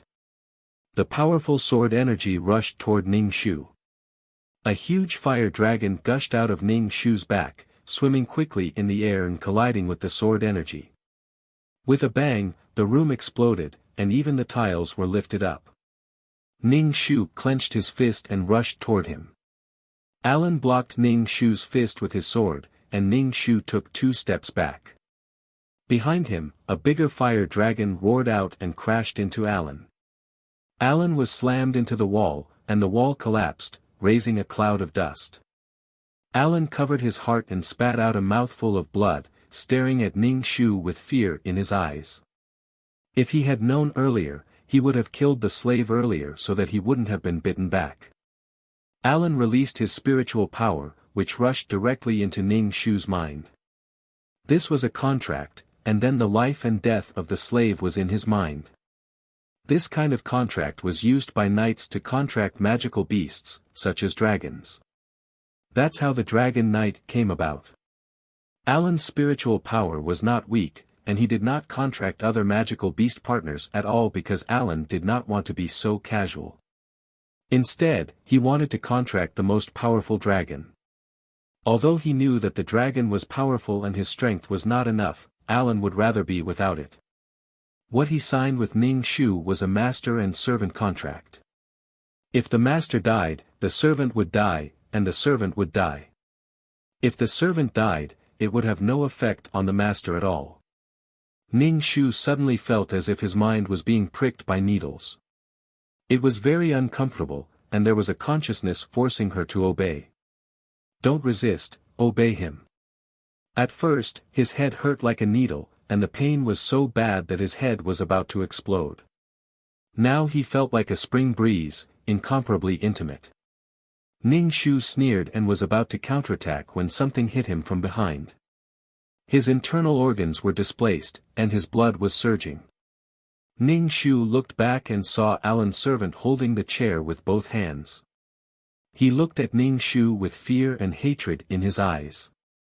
It was obvious that he hated Ning Shu for breaking his arm. Ning Shu struck the servant's chest with his palm. The servant was immediately sent flying and fell to the ground, vomiting blood. This servant was also the person Wu Xiaolan wanted to take revenge on. He tortured Wu Xiaolan every night. Even if Wu Xiaolan was feeling unwell and couldn't take it, she couldn't even rest. At that time, Wu Xiaolan no longer had any romantic thoughts in her heart. What handsome guy. She only wanted to live with dignity.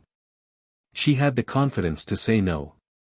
She could refuse to be hurt by others and retaliate. Ning Shu's palm strike was very heavy, enough to shatter the servant's internal organs. If he was lucky, he might live, but if he was unlucky, he would die. Was she going to let others hurt her? Ning Shu released a powerful spiritual force and directly counterattacked Alan's spiritual force. He directly used the most violent method to directly meet Alan's spirit. Alan immediately spat out a blood mist. His face was incomparably pale, and he covered his head in incomparable pain. The fire dragon directly crashed into Alan. This time, she wanted to kill Alan. Kill him and be done with it. If she didn't have some ability, hellhounds, poisonous snakes, bees, and all kinds of torture would take turns. Not to mention slaves, she now had the strength to beat Alan down. Alan saw the fire dragon rushing towards him and immediately dodged. The fire dragon turned a corner and rushed towards Alan. Alan knew that he couldn't do anything to Ning Shu. He directly took out a spatial magic scroll and disappeared in an instant. Damn, Ning Shu cursed in his heart. There was actually such a thing. Alan didn't know where he had been teleported to. Mages were very precious, spatial mages were even more precious. Spatial magic scrolls were very precious things. They were equivalent to a mage releasing a spell. He didn't expect Alan to have such a thing. If you don't kill a snake, you will be bitten. Ning Shu saw that things were already like this. He felt that someone was coming here, so he could only withdraw first. Ning Shu jumped on the back of the fire dragon. The fire dragon roared, rushed out of the room, and hid in the clouds. Ning Shu sat cross-legged on the back of the fire dragon, thinking about where to go next. This world was so big, there were many species, there were elves, mermaids, dwarves. There were many species, vast areas, maybe there were many treasures, maybe there was the origin of the world. Moreover, her current strength wasn't very good. When she was stronger, she would go back to find Alan. If she knew a little bit of spatial law, she wouldn't have been run away by Alan. Ning Shu felt that his strength was too monotonous. It was just a peerless martial arts. If he didn't develop in other aspects, he might lose an arm or a leg. He couldn't go far at all. She had to master a rule, whether it was space or time. It would be best if it was the law of time. The law of time was the most powerful. Time could make everything pale in comparison. Time stood still, time passed, time went back. Ning Shu's saliva dripped down as she thought about it. Let's not talk about the profound law of time reversal. If she could control time stop, she would have an absolute advantage in battle. Moreover, Ning Shu felt that although this world was prosperous, it was already in danger. With so many transmigrators, the laws were being damaged again and again. This continent had formed a large-scale transmigrator slave house, big and small, which meant that there were many transmigrators and some that had not been discovered. Out of the bustling city and into the wilderness, the fire dragon slowly sank. Ning Shu jumped down, and the fire dragon turned into energy and entered his dantian. Ning Shu smelled the clear air and felt very carefree. He felt that his heart was about to fly out of his chest. This carefree feeling was shared by Ning Shu and Wu Xiaolan. Wu Xiaolan was locked in the house like a forbidden animal. She was worse than a dog that could walk around freely. Ning Shu had been locked in a small cage during this time and couldn't even straighten his back. He was also tortured by Alan in all kinds of ways to make her hand over the cheat. Now, looking at the vast forest, Ning Shu really wanted to howl to the sky to express the carefree feeling in his heart. However, if there were any powerful magical beasts in the mountains, he would not provoke them. With the earth as his blanket and the sky as his blanket, Ning Shu lay on the tree branch at night and found something to eat when he was hungry. There were wild fruits and wild animals. At the very least, he had fasting pills. It was no problem for him to not eat for half a month. Ning Shu said, "You have to pay attention to whether there is the origin of the world around me." Ning Shu did not know how to distinguish the origin of the world, so he could only remind 2333. 2333 responded and said, "Let's do the system mission in the next world." Ning Shu, "You don't have any energy again?" Ning Shu asked. How could there be so many system worlds? And Ning Shu did not want to do the system mission for the time being. "No, I just saw that you were working too hard, so I asked you to do something simple." 2333 said considerately. Chapter 14:13. When Ning Shu heard 2333's words, he really wanted to laugh at his face. Missions with wild systems were not easy to do at all. It was obviously a shiny cheat, okay? And those systems would grant any request. Missions were hard to come by. 2333 actually said it was easy. He wasn't the one doing the mission, right? Although he now knew that 2333 was a person, Ning Shu still wanted to spit on his face. Ning Shu waved his hand and said, "I don't want to do system missions for now." It was not easy to be a system. He had to grasp the timing of wild systems leaving the host. And he didn't know what those wild systems were capable of. It was very difficult. "Let's wait a little longer," Ning Shu said. 2333 was not disappointed, "Okay. Why were you chosen as a system?" Ning Shu asked. 2333, "I don't remember. I don't remember the past." Oh, he forgot that 2333's memory was erased before he was made into a system. Now he was bored and wanted to talk to 2333 about life. In the end, there was nothing to talk about. Ning Shu sat cross-legged under a tree and made a hand sign to set up a spirit gathering formation. There was no sun at night, so he would absorb spirit energy. He could absorb both spirit energy and the power of the sun. It was all the same. He would absorb whatever there was. Ning Shu wandered around for a few days and didn't find anything. He didn't even find anything good. Ning Shu took a deep breath. The spirit energy in the air was really refreshing. Just as he closed his eyes and started to cultivate, there was a splash in front of him. Ning Shu opened his eyes and saw 3 people suddenly appear in front of him from the sky. Dust flew up. Ning Shu looked at the people who suddenly appeared expressionlessly. There were 2 familiar faces. The uncle who was running for the funeral and the profiteer with silver hair. She didn't know the other person. "Why did you land in the wilderness?" "I detected a mission enforcer around here. I can order him around," the silver-haired man said. Ning Shu was very familiar with this slow voice. Which mission enforcer is so stupid to accept such a mission?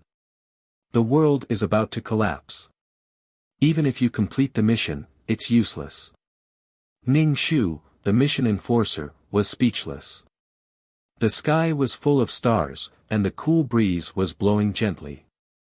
Ning Shu's heart was very calm, without any fluctuations. These people really knew how to pick the right time. Why didn't they appear when she was in the cage? Now that she had escaped, these people wanted to order her around. A man saw Ning Shu sitting under the tree and walked over. "You must be a mission enforcer." Ning Shu stood up and shook his head. "I'm not." "You are." "Alright, I'm Sabi's mission enforcer." "Yo, you're still holding a grudge. Aren't you a fool?" You clearly know that this world is about to collapse, yet you're still using your own power to repair it. You're an excellent mission enforcer, said the man that Ning Shu did not know. Ning Shu chuckled. There was a fragrance on the man's body, as if he had sprayed perfume. It was dark and they were in the forest, so she couldn't see what he looked like. The school doctor uncle was dressed in black. In the dark, it was hard to describe. If one didn't look carefully, they wouldn't know where he was. The silver-haired man was holding a thick leather book in his hand. This book never left his hand. Seeing these three people, Ning Shu turned and walked away. Although he didn't know what they were here for, he had his own mission. He wasn't here to be their maid. The guy with the fragrance stopped Ning Shu. Where are you going? To poop. Girls shouldn't be so rude. I'm a man. The man immediately took a step back. Why do you have to do this kind of anti-gender mission? Don't you feel awkward? Don't tell me you want to touch the mission enforcer's body and molest her. Ning Shu was speechless. There's such a pervert. Ning Shu asked in disbelief. Of course there is. Some men want to know what it's like to be a woman.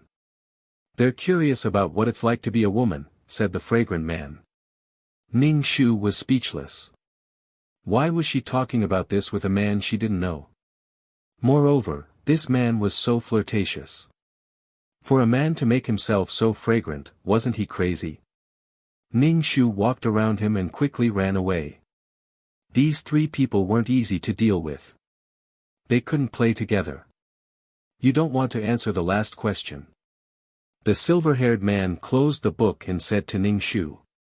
Did he recognize her? I have my own mission. Let's go our separate ways. Ning Shu said and looked at the school doctor uncle. After being killed by him last time, he still had lingering fears. He didn't want to do the mission with him. Ning Shu looked around and realized that the school doctor uncle was standing somewhere. He couldn't find him if he wasn't dressed in black. In this world, even if you complete the mission, you won't get anything good. Why don't you follow us? You can get some benefits. The silver-haired man said. Even if you reverse the situation on behalf of the client, she will be forced to reincarnate. Because all the transmigrators in this world will be forced to reincarnate. They are already dead. Ning Shu. Then I won't be able to get the soul power that the client offered in this world. The silver-haired man nodded. Ning Shu, 2333 really, it felt like this trip to this world was for nothing. Then why are you here? Are you here to force the transmigrators to reincarnate? Kill all the transmigrators. You don't need to know what we are doing. The silver-haired man said. Ning Shu was silent for a moment and decided to follow them. But since they asked him to follow, there must be something bad waiting for him. Ning Shu knew that these three people were very strong. Even if he couldn't get anything, he wanted to broaden his horizons. These three people were probably here to solve this hopeless world. He didn't know how they were going to solve it. With so many transmigrators, the laws of this world were already messed up. Ning Shu sat on the ground. He didn't care about the three people and began to cultivate. Just like that, the four of them spent the night in silence. Ning Shu opened his eyes and saw three people standing in front of him. A middle-aged man in black, a dignified silver-haired man holding a cowhide book, and a fragrant man wearing a pink shirt with a thick layer of wax on his head. The three of them looked down at Ning Shu from above. Ning Shu rolled his eyes and stood up. Why are you looking at me? Right now, we are going to the elves. The fragrant man said. Ning Shu. So. Use the fastest method to take us there. Ning Shu, why do you want me to think of a way? The silver-haired man continued, when we enter the world, our powers will be suppressed to a very low level. We might even have no power. I'm afraid that the world will reject us. We might not even be as good as low-level mission enforcers like you. Ning Shu, low-level mission enforcers. Then aren't we useless? Ning Shu said without holding back. You can't say that. It's just that our powers are suppressed.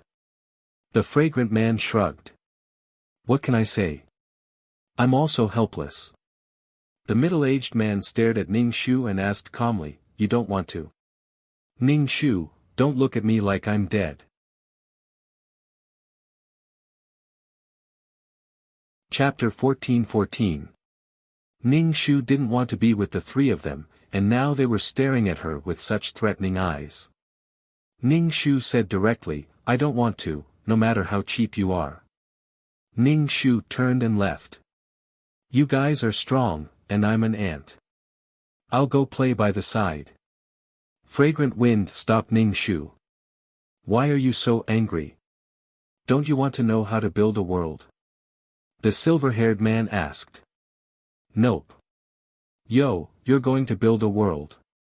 When Ah Wan was a high-level mission enforcer, she didn't even think about building a world. She only started building it when she became a super mission enforcer, Fragrant Wind said. Who's Ah Wan? Ning Shu asked. Ah Wan. She should be the strongest female mission enforcer, Fragrant Wind said. Ning Shu asked, why didn't she come? That depends on the mission arrangement, Fragrant Wind said. Are you stupid? You don't want the merit that's sent to you for free? The silver-haired man held a thick and exquisite book in his hands. All pretentious and pretentious originated from the lack of money and love. Do you think we don't respect you? The silver-haired man's hair shone brightly under the sun. He stood there like an ancient and reserved aristocrat. Ning Shu spread his hands. If I'm pretentious and lack money, then he. Ning Shu pointed at the school doctor uncle. Then he's pretentious and lacking love. That's better than you. The weak moan for no reason, the uncle said disdainfully. Ning Shu clicked his tongue. You're very weak now too. Fragrant Wind tugged at Ning Shu. What are you arguing about? How are we going to get to the elves now? Ning Shu said, let's walk. Fragrant Wind touched his hair. Then let's walk. Anyway, I haven't done a mission in a long time. Which direction are we going now? Ning Shu asked. The elves I found are in that direction, the uncle said. He glanced at Ning Shu. It seems like you haven't improved much. Ning Shu, ahaha, thank you for the compliment. I'm just not forgetting my original intentions, Ning Shu retorted. The uncle placed his hand on his waist and looked down at Ning Shu. Only the weak have more reasons. Ning Shu, pretentious, the four of them headed towards the elf tribe. On the way, Ning Shu asked Fragrant Wind Guy some questions. The school doctor walked in front. His black clothes made him look like a ghost. His whole body was wrapped up tightly. Only a pair of hands and a face could be seen. As for the silver-haired man, she was an unscrupulous merchant. Ning Shu was worried that if he said another word to her, he would lose another few 100,000 points. Although Fragrant Wind looked like a show-off, he seemed to be the easiest person out of the three to get along with. Ning Shu asked what their names were, but Fragrant Wind didn't tell Ning Shu. He just let Ning Shu call them whatever he wanted. Ning Shu didn't ask any more questions. It was probably because she was too weak to know their names. It wasn't enough for them to treat each other as equals and solemnly report each other's names. Therefore, in the team, Ning Shu called everyone, hey hey hey hey. Everyone called her, hey hey. The uncle walking in front stopped. Ning Shu waved, but Ning Shu pretended not to see him. Come here, the uncle said. Fragrant Wind Guy pushed Ning Shu. He's calling you. The wind is too strong. I didn't hear anything. Ning Shu walked over. Go straight down this road. There should be a town in front. There should be a transportation tool. Go get one, Ning Shu said. Ning Shu, he really treated her like a maid. How far is it? Ning Shu asked. It should be a day. Ning Shu. You don't want to. The uncle narrowed his eyes and stared at Ning Shu. There's a crystal dragon hidden in this mountain. You can subdue it and use it as a transportation tool. Ning Shu. You can't even subdue a giant dragon? Ning Shu asked with some disdain. Wasn't he a powerhouse who could even crush space? He looked so weak and helpless. The uncle said calmly, I can, but I don't want to move. I can't subdue a giant dragon, Ning Shu said directly. The uncle looked at Ning Shu as if he was a useless piece of trash. Ning Shu, I'm a piece of trash. Come and bite me. The fire dragon in Ning Shu's dantian could carry people. Since there was nothing to gain in this world, she might as well walk around and see if there was anything to gain. They had their mission, and she had her own things to do. She didn't have to go with them. Forget it, I'll go, Fragrant Wind said. The uncle frowned and stared at Ning Shu. Do you think you should be treated well because you're a woman? I don't think so, Ning Shu said. Then go and catch the dragon, the uncle said coldly. Ning Shu caught the dragon at the place he said. She wasn't strong enough to catch the dragon with her current strength. Oh right, wash the dragon clean, the uncle said to Ning Shu. Ning Shu, from beginning to end, the silver-haired man didn't say anything. He just stood there silently. I'll go with you. Fragrant Wind followed Ning Shu.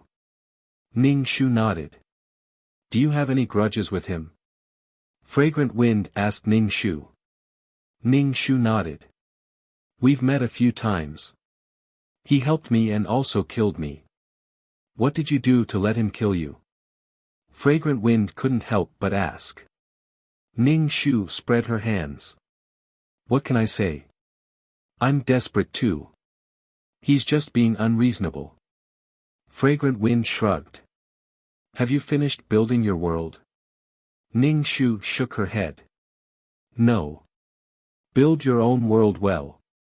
Although you can get rid of the shackles of normal mission enforcers by building a world, there are good and bad worlds. A world that can give birth to living creatures and allow living creatures to survive is a real plane of existence. Ning Shu nodded. Thank you, I'll remember that. She didn't see what Fragrant Wind looked like last night, but now she did. He was quite good-looking, but there was a lot of wax on his head. Flies would twist their legs if they landed on it. This person should have built a world too. Ning Shu pushed the withered grass and vines aside. She smelled something unpleasant. The smell was very fishy, and there was also the smell of urine. Ning Shu quickened her pace and arrived at a huge cave. In front of the cave, there was a mountain of bones. These bones belonged to humans and animals. Flies were crawling on these bones and buzzing around them. There were also some weapons and shields. A dragon slayer had probably come to challenge the giant dragon. In the end, he was eaten by the giant dragon and turned into poop. There was a stream beside the cave.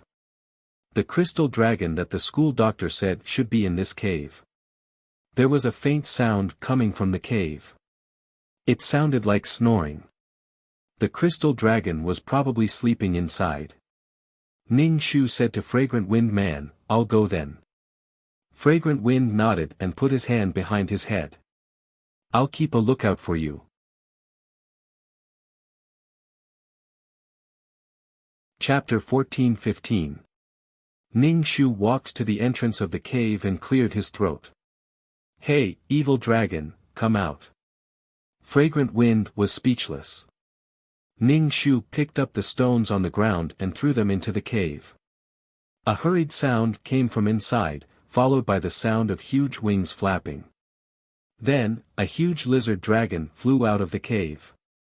This dragon's body was shining brightly, and the scales on its body were translucent and white.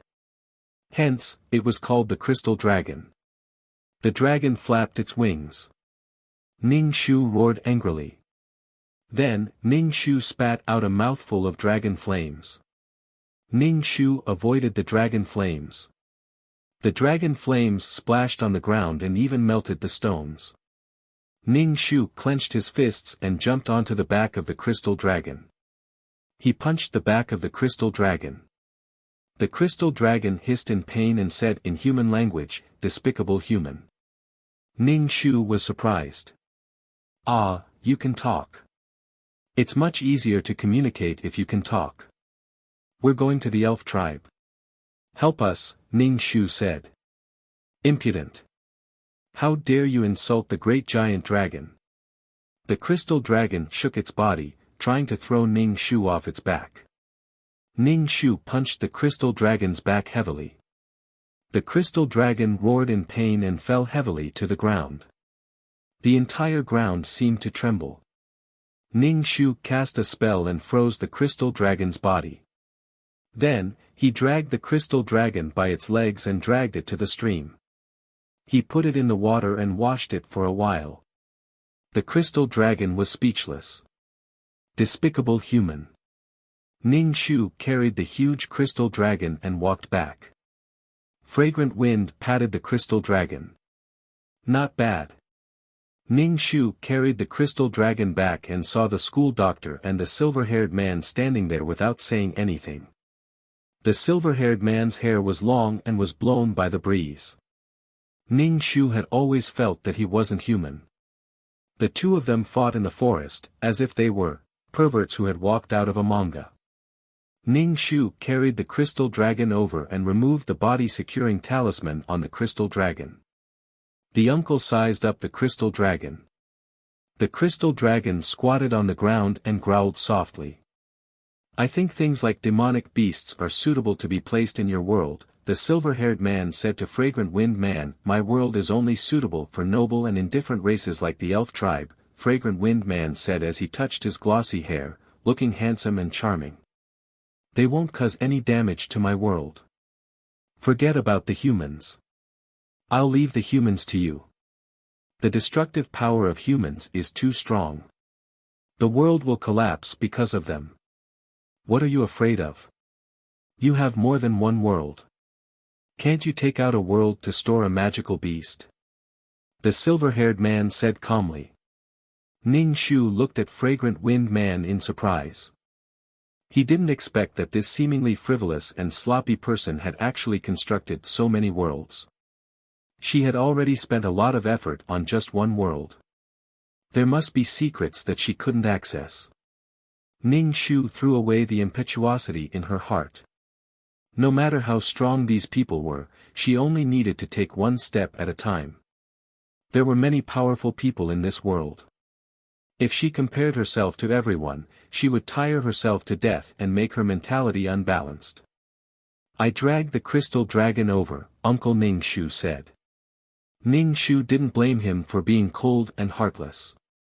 The more training she had now, the more brilliant she would be in the future. The uncle took out the gun at his waist and patted the crystal dragon's head. "Be obedient, or you'll be destroyed." Ning Shu saw his gun and took a step back. This gun reminded him of the last time he killed her. It was fine if she was weak, but the weak had no human rights. This time, he didn't want to accidentally kill her. The crystal dragon's chin knocked on the ground as the uncle patted its head. It whimpered. The uncle stood up and wiped the water stains on his hands on the silver-haired man standing beside him. The silver-haired man lowered his head and used his hand to brush the place where the uncle wiped. He didn't say anything. Ning Shu, the four of them jumped onto the crystal dragon's back. The crystal dragon flew up shakily. Its huge wings flapped, creating a huge gust of wind. Ning Shu sat cross-legged on the crystal dragon's back and silently practiced her peerless martial arts. The three of them stood in front, looking pretentious as if they were looking down on the world. Ning Shu blew a breath of air at the three people in front of her. One day, she would become stronger than them. Ning Shu reached out and patted the crystal dragon. The crystal dragon's body immediately jolted, and the three people in front of her immediately tilted.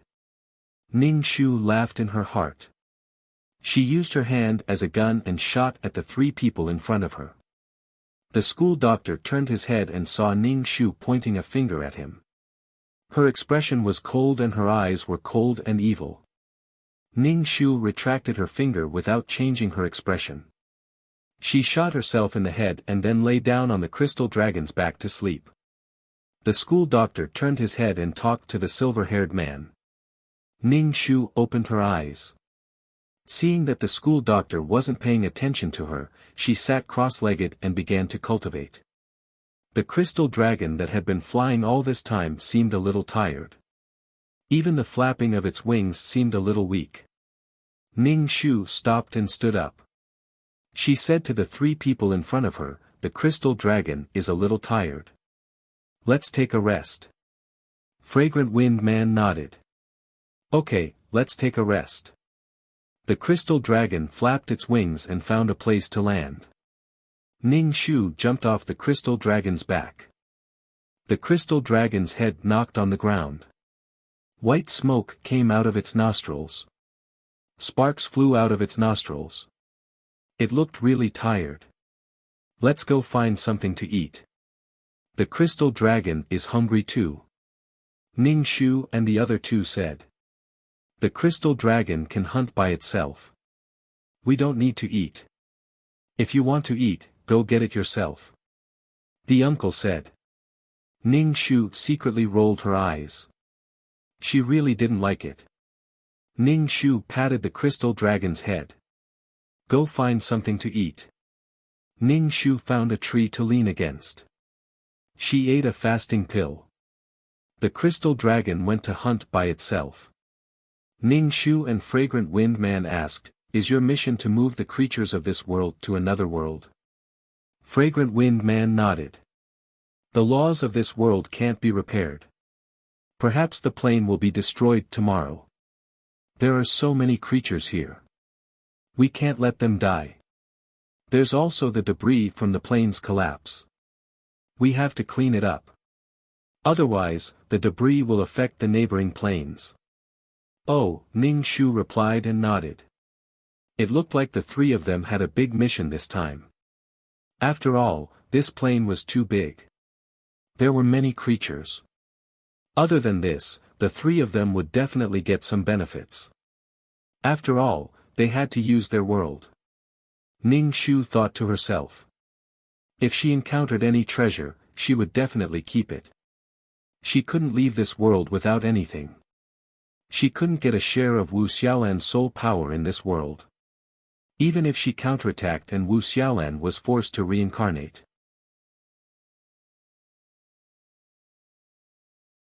Chapter 14-16. If Wu Xiaolan was forced to reincarnate, then everything she did in this world would be meaningless.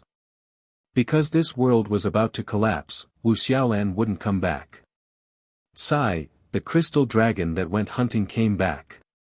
There were still traces of flesh and blood at the corner of his mouth, and there was a bloody smell all over his body. After resting for a while, they started on their journey again. The journey was really boring. Fragrant Wind Guy took out his poker cards. "Let's play cards." Ning Shu, he even brought poker cards for a mission. Ning Shu moved over and asked, "What are we betting on?" "Power of faith," Fragrant Wind Guy said. Ning Shu silently moved away.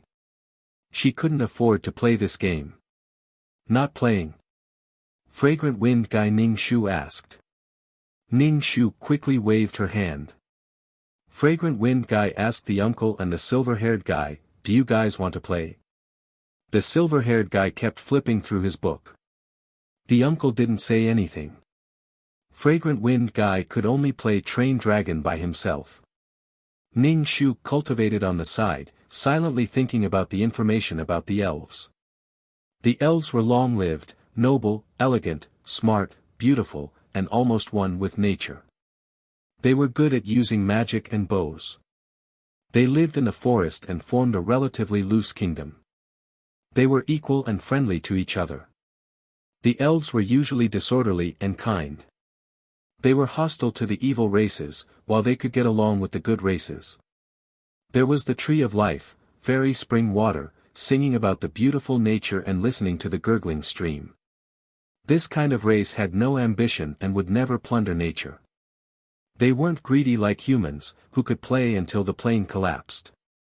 It seemed that the silver-haired guy and fragrant wind guy both wanted to place the elves in this world and were a little against humans. Ning Shu felt that humans were like locusts. Wherever they went, not even a blade of grass would grow. They were so weak that a little injury could cause them to lose their lives. However, they had the most tenacious side. Yet, such a weak person had gathered great fortune in his body. Ning Shu thought to himself. If his world was successfully constructed in the future, he would definitely let the world develop naturally. He would definitely not let the intelligent humans grasp knowledge in advance. However, he was thinking a little too far. He hadn't even constructed the world yet. After a few days of hurrying on the road, the three men did not eat anything. Ning Shu had fasting pills, so it did not matter if they did not eat for a few days. Occasionally, he would let the crystal dragon rest and eat something. Ning Shu rarely communicated with the three of them. Even the three of them rarely communicated with each other. It was very quiet along the way. Ning Shu did not approach the three experts. There was no point in trying to curry favor with them. Even if he tried to please someone, they might not pay attention to him. As long as they were strong enough, they would naturally have the right to speak on equal terms. Instead of looking for good horses everywhere, it was better to carefully take care of a piece of fertile grassland. In the spring, there would be a large number of horses coming over to graze. When the flowers were in full bloom, there would naturally be butterflies and bees. Ning Shu didn't expect to gain any benefits from these people. Come here. Ning Shu beckoned. Ning Shu was speechless. Why did he summon people like a dog every time? Ning Shu pretended not to see anything. Was he paralyzed or lame? Couldn't he walk over on his own? He was also a person with a temper. Every time he summoned a dog like this, it was infuriating. Ning Shu looked down calmly. He could not hear anything. Seeing that Ning Shu was not moving, the uncle lifted his black coat and took out a gun from his waist. He fired a shot at Ning Shu's feet. Ning Shu jumped up in fright. His expression changed. Are you crazy? Ning Shu pointed at the school doctor. You were the one who called me. Why did you shoot me? I heard you. I thought you couldn't hear me. Come here. Ning Shu beckoned. Ning Shu was speechless. Fuck, this guy was purely crazy. He was a monster and a pervert. He used a gun to remind people. Ning Shu clenched his fists. A huge fire dragon rose from his back. Ning Shu jumped onto the fire dragon's back. Again. The fire dragon roared silently. It rushed into the clouds and prepared to leave. She did not want to play with these people anymore. It was too boring. Ning Shu suspected that if she stayed any longer, she would be killed by the monster. But Ning Shu realized something. She realized that she could not move. Even the fire dragon under her was frozen. Ning Shu felt her vision blur. When she opened her eyes again, she found herself standing on the ground. She had flown into the sky just now. But now, she was back on the ground. A strange thought flashed through Ning Shu's mind. The law of time, and it was time reversal. Ning Shu turned around and saw the school doctor pushing up his glasses. The glasses emitted a cold light, covering his eyes. In an instant, they returned to normal. Ning Shu took a deep breath. Didn't you suppress your strength to the lowest? Fragrant Wind nodded. Our strength was suppressed to the point that it was almost non-existent. And the lower the level of the plane, the less our strength will be suppressed. We will be the same as ordinary people. Ning Shu furrowed her brows and glanced at the school doctor. So, in the past, the school doctors she met in the low-level plane had suppressed their strength to the lowest level. This plane was a high-level plane after all. These people more or less had some strength. Ning Shu, what the fuck? Even if they did not suppress their strength, they were still much, much stronger than her. One day, she would not be suppressed like this. She would not even have the chance to fight back. Ning Shu bit her cheeks and clenched her fists. She stood still. Come here. The uncle, Ning Shu, waved his hand. Ning Shu, so annoying, so annoying. Fragrant Wind walked over and pushed Ning Shu. Go ahead. Don't twist around like that. I'm not twisting. Ning Shu shook her head. What's the matter? The silver-haired man asked the uncle. Take off your clothes and lay them on the ground. I'll sit, the uncle said. The silver-haired man looked at him silently and walked away with his book. Forget it, it's not a big deal.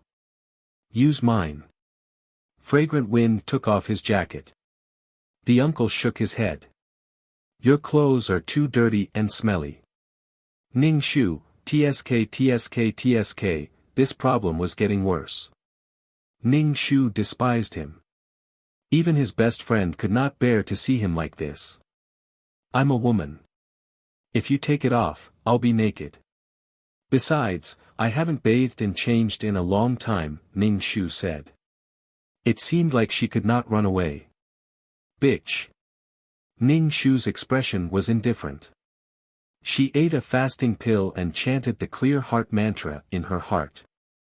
I'm not angry at all. After such a thing happened, Ning Shu also gave up on the idea of running away. It seemed that just having strength was not enough. Mastering the rules was the real thing. There were so many rules in this world. Metal, wood, water, fire, earth, ice, time, space, so many rules. But she still had not mastered them. Doing missions was to strengthen herself. Missions were just a way. From now on, she had to learn more about the rules. She had to master the rules. Just relying on peerless martial arts was inferior in front of the rules.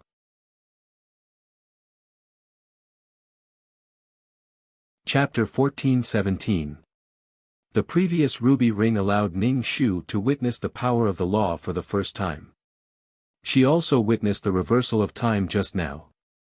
Killing without spilling blood, without punching flesh, without risking life for life, killing enemies with a wave of the hand.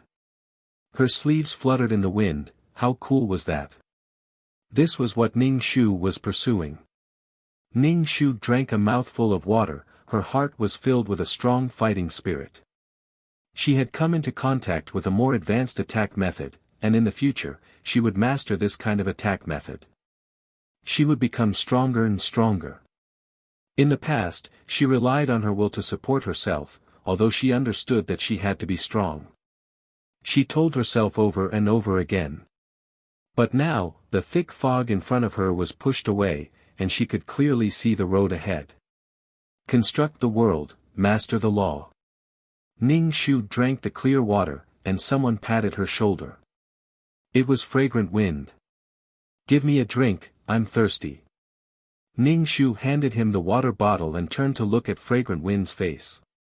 His face had hair and pores, and it didn't look like a soul. Ning Shu asked, are you a human or a soul? They directly landed in the space, so it should be the original body. Of course I'm a human. Fragrant Wind said, our souls have already condensed into a physical body. The human body is very mysterious and delicate, and suitable for cultivation. Ning Shu nodded, she knew a little more. The soul still had to condense into a physical body. Fragrant Wind was much easier to get along with than the stingy silver-haired guy. If Ning Shu asked these questions, he would probably ask her for points again.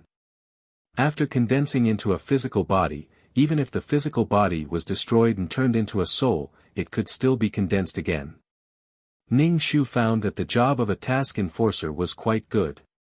Although it was cruel, it was immortal. As long as one wasn't erased, one would be immortal. It gave ordinary people a chance to be strong. Ning Shu clenched her hands into fists, thanking the heavens that she had such an opportunity and a chance to be strong. Ning Shu opened her eyes again, and her entire person became even calmer and calmer. Fragrant Wind handed the kettle to Ning Shu and glanced at Ning Shu from head to toe. "You seem to have changed." Ning Shu felt that he had become even cuter. After that, the four of them continued their journey. After a few days of traveling, they finally arrived at the elven forest. Looking down from the sky, there was a huge tree in the center of the elf forest. This tree was very big, and its canopy stretched very far. This should be the tree of life that gave birth to elves. This forest was full of vitality. There were birds chirping and chirping, making it seem peaceful and peaceful. This place was filled with the smell of nature. What a beautiful place! Following which, fairies flapped their beautiful wings and flew up. They had pointed ears and garlands of flowers on their heads. Holding a bow and arrow in his hand, he was glaring at Ning Shu's group like a tiger eyeing its prey. "Human, giant dragon, this is not a place where you should be. Please leave now," an elf said with a serious expression. The silver-haired man didn't say anything.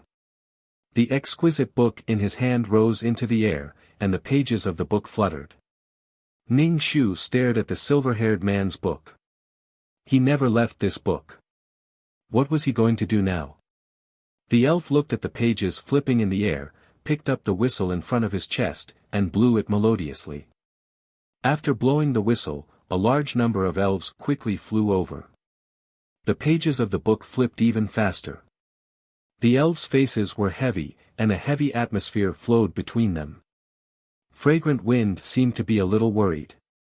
"If I had known, I would have collected these elves first." The silver-haired man stopped flipping the book, and the last piece of paper was pulled out of the book. This piece of paper floated in the air, emitting a soft luster, and sucked in everything near the page. Many elves were sucked into the page. The paper became bigger and bigger, almost covering the entire elf kingdom. More and more elves were sucked into the paper, and even the tree of life was uprooted and absorbed into the paper. Many elves were taken away by the world when they were very cute. Suddenly, they were very cute. It absorbed the elves and some magical beasts in the forest. The page became smaller and smaller, and finally, it was embedded in the page. The exquisite book returned to the silver-haired man's hand. The silver-haired man held the book. One species is taken care of. Fragrant Wind, happy, Ning Shu stared at the book in the silver-haired man's hand. This book was very thick. If a page of the book was a world, then how many worlds were these? Ning Shu expressed that he had learned something new. Her ultimate martial arts seemed to be able to build a world. After collecting the elves, the uncle said, "Let's go to the next place." The silver-haired man patted Fragrant Wind's shoulder. "The next mermaid is yours." Ning Shu said, "Let's go down and take a look. There might be some treasures down there." The uncle sneered. "You really don't leave empty-handed." "I'm not a thief." Ning Shu rolled his eyes. The silver-haired man said, "I've collected everything about the elves." Ning Shu was very disappointed. He thought that he would find some treasure. But now the crystal dragon was tired and needed to go down and rest. Ning Shu looked at the place where the elves lived. Birds were singing and flowers were fragrant. There were pine nuts rolling on the ground. Ning Shu saw a green seed on the ground. He picked it up and smelled it. It had a fragrant smell. It was full of the aura of life. The tree of life that gave birth to the elves was watered by the spring of life. Many plants in this forest were stained with the aura of the spring of life. It was said that people who were seriously injured would recover instantly after drinking the spring of life.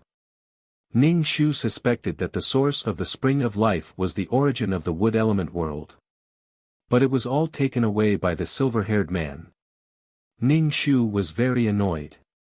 Next time, He had to be ahead of them to plunder the treasures. The spring of life. Your fire dragon can carry people. Use the fire dragon, the silver-haired man said to Ning Shu. Ning Shu was very unhappy. He didn't get anything from this trip and still had to do manual labor. You eat meat, but at least give me some soup. Even if it's a dog, you should at least give me a bone. Ning Shu coughed and said reservedly, my fire dragon is an energy body. It can't carry people. Are you looking for the origin of the world? If this world finds the origin of the world, it's yours, the silver-haired man said. Ning Shu smiled and said, of course, we're all mission enforcers. We're all companions and friends. Friends now. The uncle sneered. Ning Shu was in a good mood and didn't argue with him. Seeing that these people didn't need it, the crystal dragon immediately said, I can fly, really. To be able to take away the entire elven race, could it be a god? There must be benefits to following a god. The crystal dragon looked at the three people. It didn't dare to talk to them in black. Forget about the silver-haired man and the frivolous man. Seeing them made its hair stand. Finally, the crystal dragon said to Ning Shu, take me.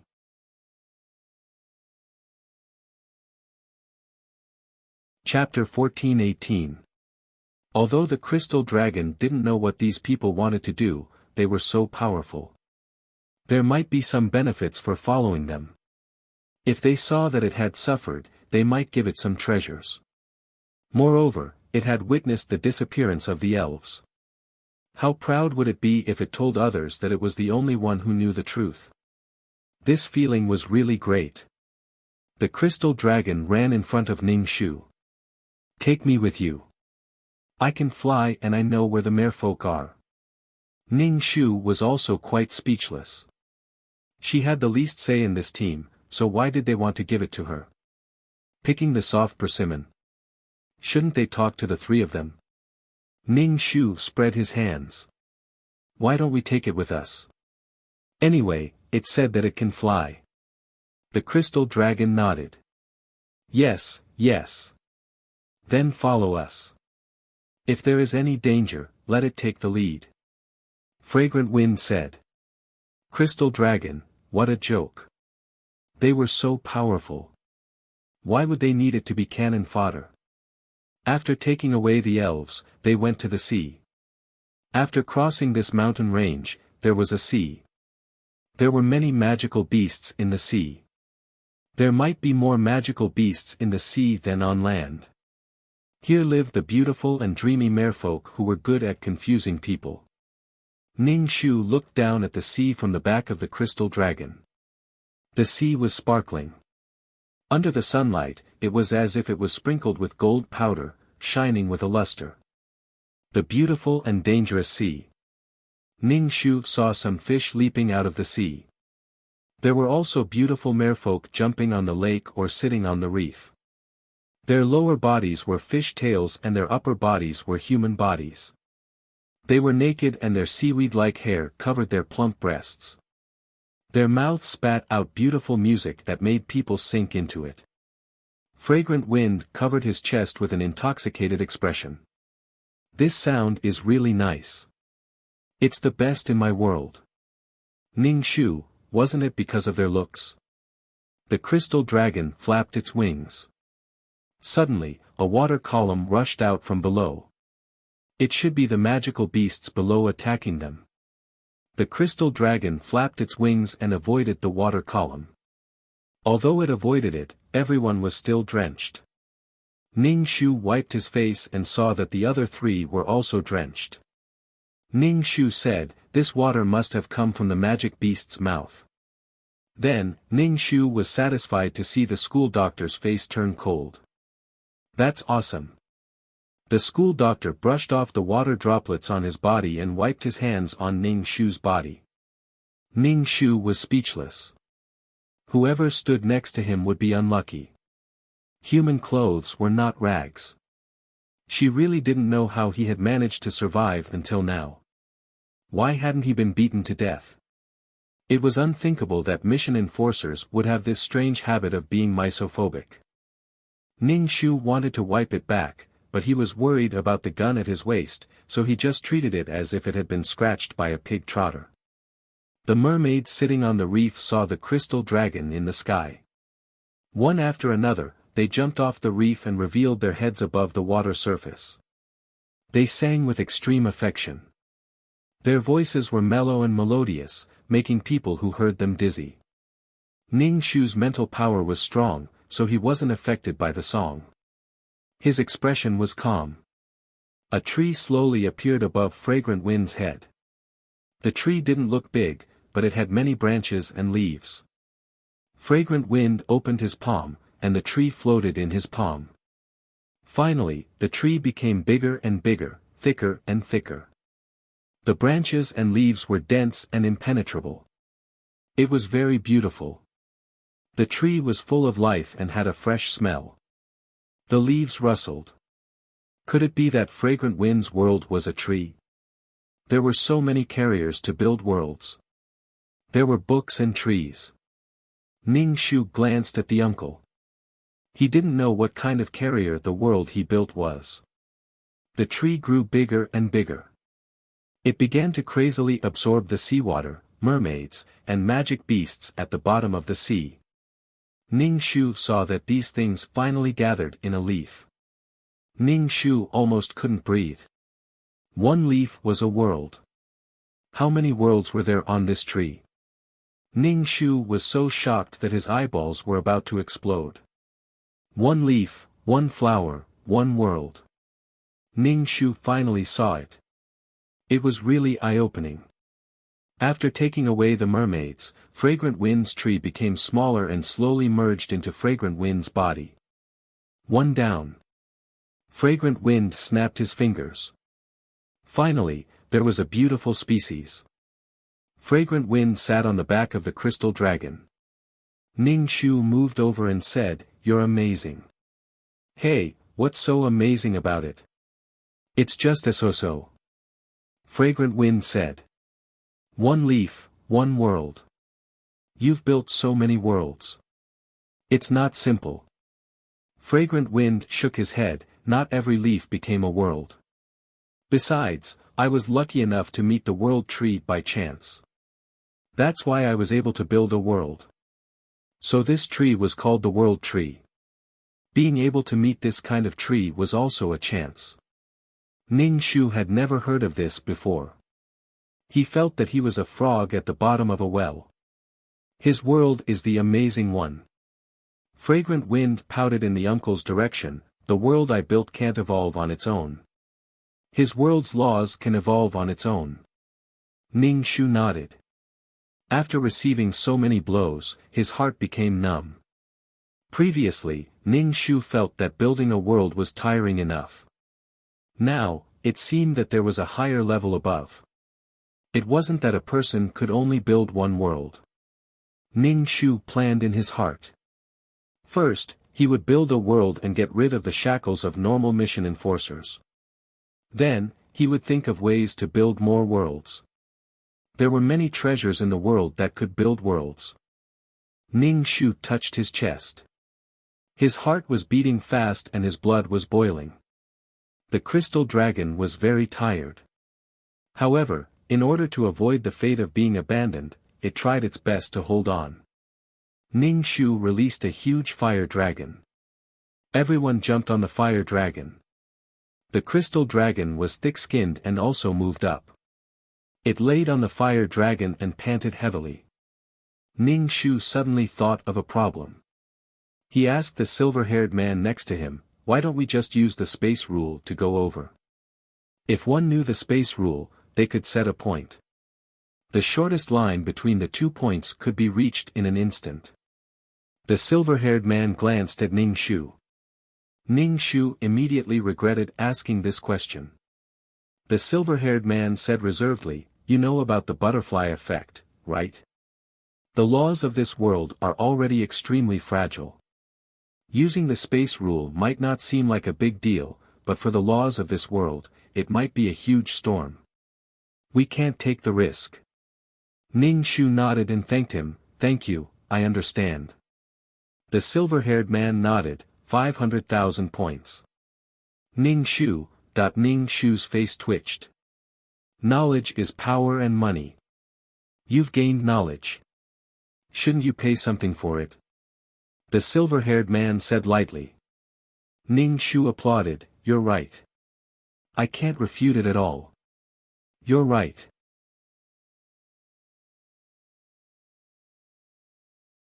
Chapter 14:19. After saying a few words to the silver-haired man, the 500,000 points were gone. Ning Shu was a little suspicious of what the silver-haired man said before, saying that he would give her the world's origin if they found it. With the silver-haired man's treacherous personality, would he give such a precious world's origin to her? Ning Shu moved to the side and sat in front to enjoy the wind. He said to 2333 in his heart, pay attention to the world's origin. I think the spring of life of the elves is the world's origin. 2333 nodded and told Ning Shu, don't get into a conflict with them. We can't beat them now, but as long as we're alive, there's hope. If they don't give us the origin of the world, there's nothing we can do. I know that, but if there's a chance, I must fight and take it away. At worst I'll be obliterated once. Ning Shu said, grinding his teeth. The world's origin was not easy to find. Even if it was obliterated once, he must get the world's origin, because it was too rare. He was desperate to find the world's origin. Well, I'll pay attention. 2333 said, you be careful. I know. She was always vigilant in her heart. Although they were all mission enforcers, she couldn't not be careful. Especially when her strength was so weak. The dwarves were good at forging. She was short in stature and looked very old. The dwarf race really couldn't be considered beautiful. Ning Shu stopped in the territory where the dwarves lived. Ning Shu's belly was the height of the dwarves. They were really short, their big nose made them look simple and stupid. Just like a pocket-sized person. And the dwarves' houses were relatively short. The houses were almost as tall as the uncle. But this race could forge weapons much larger than themselves, and they were very strong. Ning Shu, the world of the dwarves' palace is estimated to have the world's origin. It's a little far away, you should come closer. 2333's voice sounded in Ning Shu's mind. Ning Shu was excited. There was really the world's origin. That was great. The most likely was the world's origin of the fire attribute, because the dwarves were good at forging. It might be related to fire. But it might not be of other attributes. After all, in the palace, maybe it was put in the warehouse as a collection. It didn't matter what it was as long as it was the world's origin. Let's head straight to the Imperial Palace, Ning Shu's team said. The uncle glanced at Ning Shu as if he had seen through Ning Shu's thoughts. He indifferently said, not going. The silver-haired man said, the dwarf race should have the origin of the world. Go and take it. Since I said I'll give it to you, I'll give it to you. When the silver-haired man said this, Ning Shu felt a little embarrassed. He felt that he had gauged the heart of a gentleman with the yardstick of a villain. However, Ning Shu laughed heartily. Thank you. I'll go take a look. Ning Shu released the fire dragon and quickly flew towards the Imperial Palace. However, the Dwarven Palace was very small. In front, 2333 said. Ning Shu felt that the closer he got to the world's origin, the hotter the heat waves became. He could also hear the sound of metal being smashed down below. As expected, it was a fire-type world origin. Ning Shu put away the fire dragon and went into the room. There was a large furnace in this room. The furnace had a burning flame that would never go out. Many dwarves were busy, sweating profusely as they forged ironware. How do I take this? Don't tell me I have to use my flesh and blood to catch it. Ning Shu asked 2333. Of course.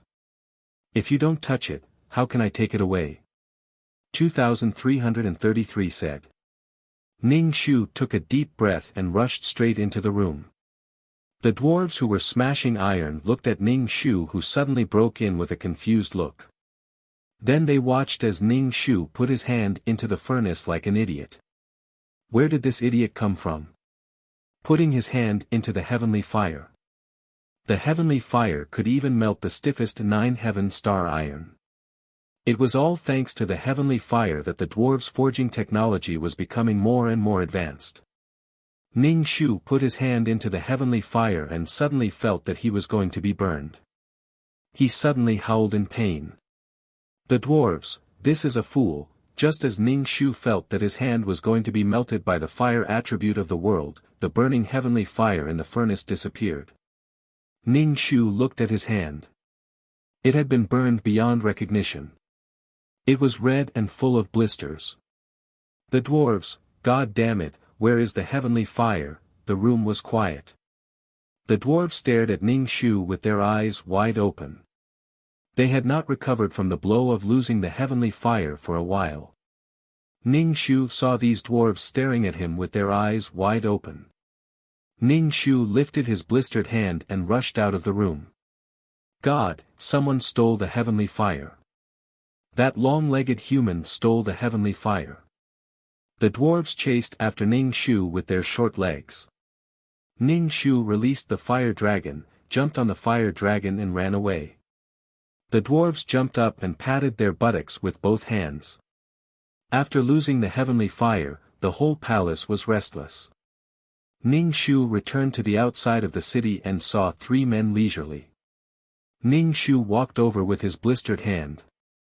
The silver-haired man raised his head from the book and glanced at Ning Shu's hand without saying anything. The uncle saw Ning Shu's hand and came over to take Ning Shu's hand.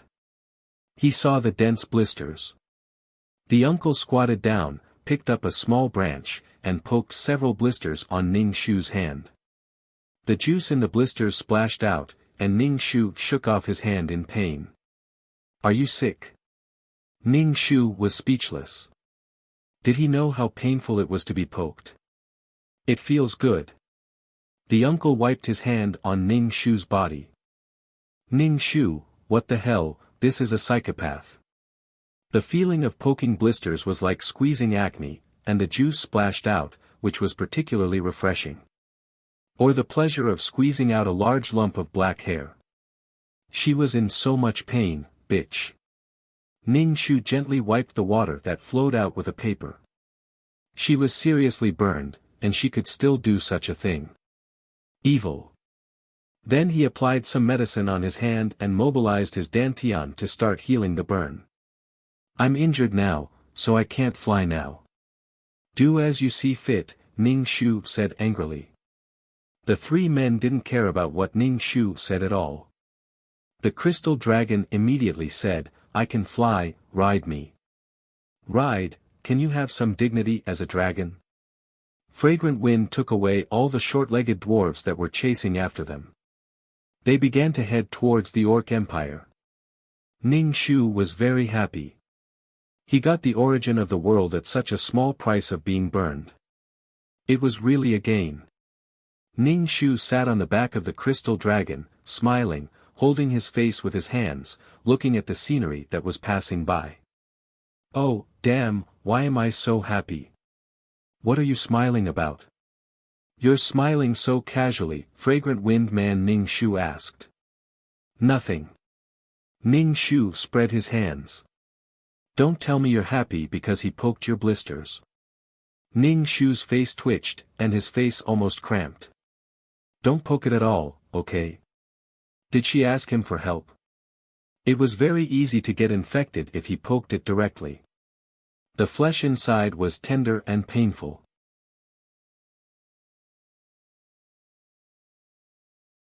Chapter 14:20. He just wanted that kind of pleasure. He had never seen such a pervert.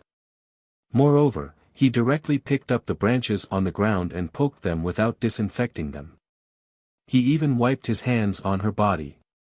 What the hell was she doing? When they arrived at the place where the Orc Empire and the giant dragon lived, they found that there was no world origin. Sure enough, the world origin was not so easy to get. He saw the fragrant wind man and the silver-haired man take the creatures of this plane into the world. But he didn't see the school doctor take out his world. He didn't know what he used to build the world as a carrier. Although Ning Shu was curious about his world, he didn't ask.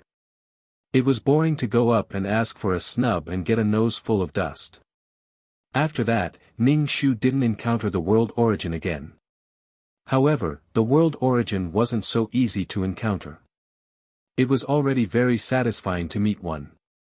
Although this was the world's counterattack and counterattack in vain, at least there was still the world origin. It was enough to make up for all the losses.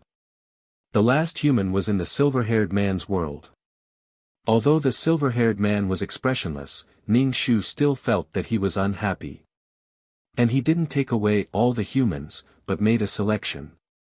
It was estimated that the selected humans were all meritorious or good people. Even magical beasts could be taken away, but for humans, there were 3 or 4 choices. Most of the humans were left behind. Were humans so unpopular? Because of the disappearance of species one after another, the world seemed to be much quieter. But the humans were in an uproar. Because many people disappeared, those who were left behind were people with bad intentions. The human world suddenly became chaotic. Without rules, there were smashing and robbing everywhere. It became chaotic all of a sudden. Some people even took advantage of this chaos to establish their own family's power. Ning Shu also saw Alan. Seeing Alan again, Ning Shu's heart didn't fluctuate at all. Ning Shu smiled and saw the 3 men beside Ning Shu. Are you serving 3 men now? Ning Shu, these words were really unpleasant. Despicable person from another world, as a slave, you dare to bite back at your master. Today, I will get rid of you. Alan pulled out a giant sword, and the sword chi was covered with battle chi. Ning Shu snorted. It seemed like Alan wasn't chosen to enter Noah's Arkansas. He wasn't chosen. This meant that Alan was not a good person. There are no pure good people in this world, but Alan is guilty. Alan's hand trembled as he held the giant sword. He was a little afraid of the 3 men beside the slave. The strong had the aura of the strong. Being looked at by these 3 people, Alan felt extremely oppressed. After thinking for a moment, he took out a space scroll and ran away. Ning Shu was speechless. Why are you so cowardly? Alan is good at running away. They hadn't even fought yet. At the very least, they had to fight and confirm that they couldn't win before running away. We're done here. It's your turn now, the silver-haired man said to the school doctor. A black hole slowly appeared behind the school doctor, but it didn't swallow him. Many people on this plane suddenly collapsed in an instant. Most of them were slaves. Some of them were being whipped and died suddenly. Some people even died while they were still having sex. Regardless of whether they were happy or unhappy, they all died at the same moment. The souls of men and women floated into the black hole. These people were all transmigrators. They were forced to be reincarnated. When the souls of the transmigrators entered the black hole, another batch of souls poured into the black hole. The world had become a lifeless world. There were no more living creatures. It was empty. Ning Shu's eyes blurred. When he opened his eyes, he saw that he was in an illusion. The 4 of them were the same. They were standing in between the space and the space channel. There was also the crystal dragon. It was in a daze. It leaned close to Ning Shu. Its huge body hid behind Ning Shu. Among the 4 of them, this girl was slightly gentler. The other 3 looked at it indifferently. It was as if they were looking at a blade of grass. There were no emotional fluctuations. It was so scary. Where was this place? Ning Shu saw that the plane in front of her was full of holes. It was like a sponge. There were many holes on it. This plane that was about to be destroyed. Under the destruction of the transmigrators, this plane was about to be destroyed. Actually, these transmigrators still had a chance to be reincarnated. It was already very good. Although the destruction was not caused by a single transmigrator, every snowflake was responsible for the avalanche. The uncle stretched out his hands and tried to peel off this plane. It was as if he was performing an operation to remove a rotten part. But this plane suddenly exploded with a bang. The fragments were like stars in the sky. These were plane fragments. They would affect the surrounding planes. The middle-aged man's face turned cold, and many fragments flew towards his hand. Fragrant Wind, who was beside Ning Shu, could not help but sigh. I'm most afraid of encountering such things. It's killing me to clean up these things. Ning Shu grabbed a few fragments. These were fragments from the plane. Perhaps they could be of some use. After all, they were fragments of a plane. Fragrant Wind shook his head. These fragments are like glass fragments. If a piece of glass is intact, it's still useful. But if it's broken, it's useless. Sigh, my heart is so tired. Fragrant Wind resigned to his fate and began to clean up these fragments. Ning Shu also began to help clean up. But Ning Shu realized that some of the fragments were too heavy. She could not carry them at all. Just stand there. These fragments can only be cleaned by people who have mastered the rules. Otherwise, you won't be able to grab them. Ning Shu nodded. There were 2 light fragments in her hands. If she could grab these fragments, it meant that there were no rules inside.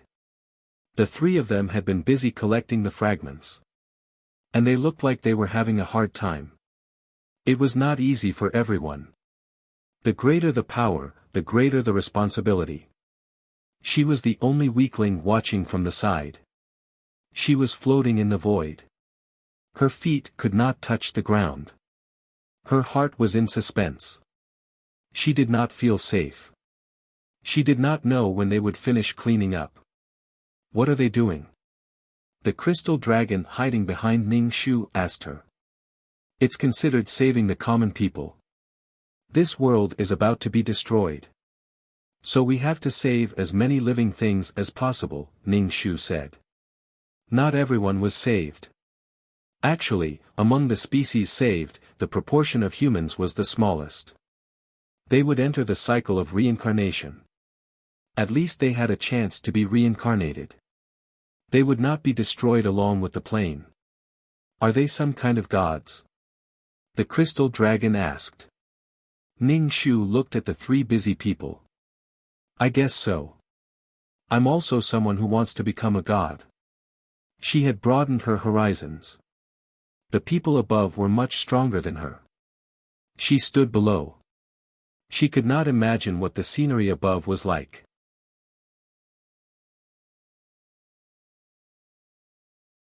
Chapter 1421. The 3 of them were cleaning up the plane's trash. Ning Shu stood at the side and watched. Even if she wanted to help, she was powerless. Watching from the side didn't feel good, because she couldn't do anything because she was too weak. She couldn't do anything. She couldn't blend in with the 3 of them at all, because she was too weak. There was a hierarchy of strength. Ning Shu sat down cross-legged and sighed. Looking at the countless planes in the void, these planes were close to each other, densely packed. It was very spectacular. How were these planes formed? It was too uncanny. Born from the sea of law, they could grow, get sick, and die, just like a person. The crystal dragon calmed down a little, and leaned against Ning Shu to watch these people walk in the void. There was clearly nothing under their feet, as if they were walking on flat ground, as if they were walking on flat ground. Ning Shu rested her chin on her hand and sighed silently. So, don't stay with people who are too weak, it's too much of a blow to people's confidence. Ning Shu was so bored that she decided to cultivate. The crystal dragon fell asleep with loud noises. After cultivating for a while, he saw that the 3 of them were still cleaning up. Ning Shu leaned on the crystal dragon and slept. After waking up, these people were still busy. Ning Shu sat cross-legged and cultivated again. After cultivating, he looked at the three busy figures and ate a fasting pill. Ning Shu rested her chin on her hand and sighed. So boring. Ning Shu said to 2333 in his mind, now that the mission is over, let's go. I don't know how long it will take to clean up. 2333 said, let's wait, after all, it's not good for you to leave like this. Ning Shu let out a long sigh. The uncle turned around to look at Ning Shu. His eyes were cold and disdainful. Look my ass. Ning Shu rolled his eyes and looked away. Ning Shu didn't know how long he stayed in the void, but the fragments in the void were finally cleaned up. Fragrant Wind was so tired that he laid down flat, waved his hand and said, don't call me next time, I can't take it anymore. Even the silver-haired man looked tired, but he stood in the void, holding an exquisite book in his hand. Uncle said faintly, you've worked hard this time. The crystal dragon poked Ning Shu with its wings. Ning Shu said to Fragrant Wind, send this dragon to your world, you're the one who took the dragon. Fragrant Wind, who was lying on the ground, sat up and nodded. He patted the crystal dragon's head, causing the crystal dragon to tremble in fear. A leaf appeared in Fragrant Wind's hand and sucked the crystal dragon away. Ning Shu stood up and politely said, this mission with you guys has really broadened my horizons. It's a very pleasant experience. Stupid mission enforcers. The middle-aged man sneered, his face cold. Ning Shu automatically blocked his words and couldn't hear anything. Remember to give me the 500,000 points, the silver-haired man said reservedly. Ning Shu was speechless. He didn't know if he could earn 500,000 points in this world. After all, he was doing work in this world. Ning Shu said goodbye to Fragrant Wind, then told 2333 to leave, and his soul left this body. As soon as Ning Shu left this body, his body disappeared and turned into dust. This body should have dissipated along with the plane in the first place. Let's go too, Fragrant Wind said. Oh my God, I'm so tired. The three of them shook and disappeared into the void. Ning Shu returned to the system space and saw a flame floating in the space. The flame was orange and kept burning. It was the origin of the fire element world. Ning Shu approached the flame with excitement. He felt an unbearable heat that was about to burn his soul. Ning Shu reached out and took out the ultimate martial art on the bookshelf. His other hand held up the origin of the world, ready to put it inside. He embedded the origin of the world into the page. But in the next second, the entire ultimate martial art turned into a cloud of mist. Surrounded by a layer of mist, he couldn't see the ultimate martial art clearly. He could only touch it but not see it. Ning Shu, what's going on? The second level of the ultimate martial art was very hot in his hand. Under the stimulation of the wood element, it seemed to have become even stronger. The wood element could increase the power of the flame. The five elements reinforced and restrained each other. Metal gave birth to water, water gave birth to wood, wood gave birth to fire, fire gave birth to earth, and earth gave birth to metal. No matter what, it was a good thing. Ning Shu placed a peerless martial art that was surrounded by fog on the bookshelf. Then he saw the black square intelligent brain life. He didn't know how this thing would wake up. An intelligent brain life born from a super civilization. He didn't know what it would be like when it woke up. Ning Shu smiled, sat on the sofa, and opened the attribute panel. Name, Ning Shu. Age, 27 points, 95 million soul value, 350 life value, wisdom value, 424 charm value, 70 spiritual power, 320 faith power, 32115 martial power, 452 qualifications, 199 merit, 14260 skills, 5th ring shooting technique, intermediate fighting technique, exceptional martial art, intermediate poison technique, beginner business management knowledge, beginner code programming, beginner lawyer skill, beginner ghost catching skill. Honorary title, War God Empress, Selfless Ancestor Items, Calm Aura, Heart Setting Pill, Faith Aura, Amulet 4, Upgraded Amulet +2 Aura, Mother of the World, Queen's Blessing, Sister Model Worker, Chen Shi's Blessing, Leader Aura, Grass Blessing, Lifelong Friend, Miao Miao Miao's Blessing. Life-Saving Hand, Zhu Sun Yang's Blessing, Founding Female General, Chen Ermiai's Blessing, Beauty of the Law, Chen Ning's Blessing, Bane of the Blood Clan, Jasmine's Blessing, Cross-Race Communication, by San Yang's Blessing, Note, can only communicate within a certain range of wisdom, completed Wu Xiaolan's Wish, Mission Completion 100%. Received Mission Rewards, 1 million points, no attribute points, 4,000 faith power, 1,000 merit points. Although there were only 1 million points and no attribute points, there were 1,000 merit points, which was much more precious than attribute points. If she could get 1,000 merit points, how much did those three people get? 4,000 faith power and a world's origin, it was a profit. Ning Shu was very happy. Wahahaha, although he was the one being ordered around all the way, he did get some benefits. Although his confidence was destroyed, the harvest was quite good. Wahahaha, Ning Shu sat cross-legged on the sofa, supporting his chin as he looked at the roses on the coffee table. What are the rules? How do I control the rules? Ning Shu had never thought about the rules before. Only when he started to come into contact with the rules did he know the power of the rules. The power of the rules was really powerful. Ning Shu wanted to control the rules. Only by controlling the rules would he be like a god. Only then could he be considered really powerful. Controlling the rules, controlling the rules. Ning Shu's previous intermediate trial mission reward was the Law Sea Stone. /BK.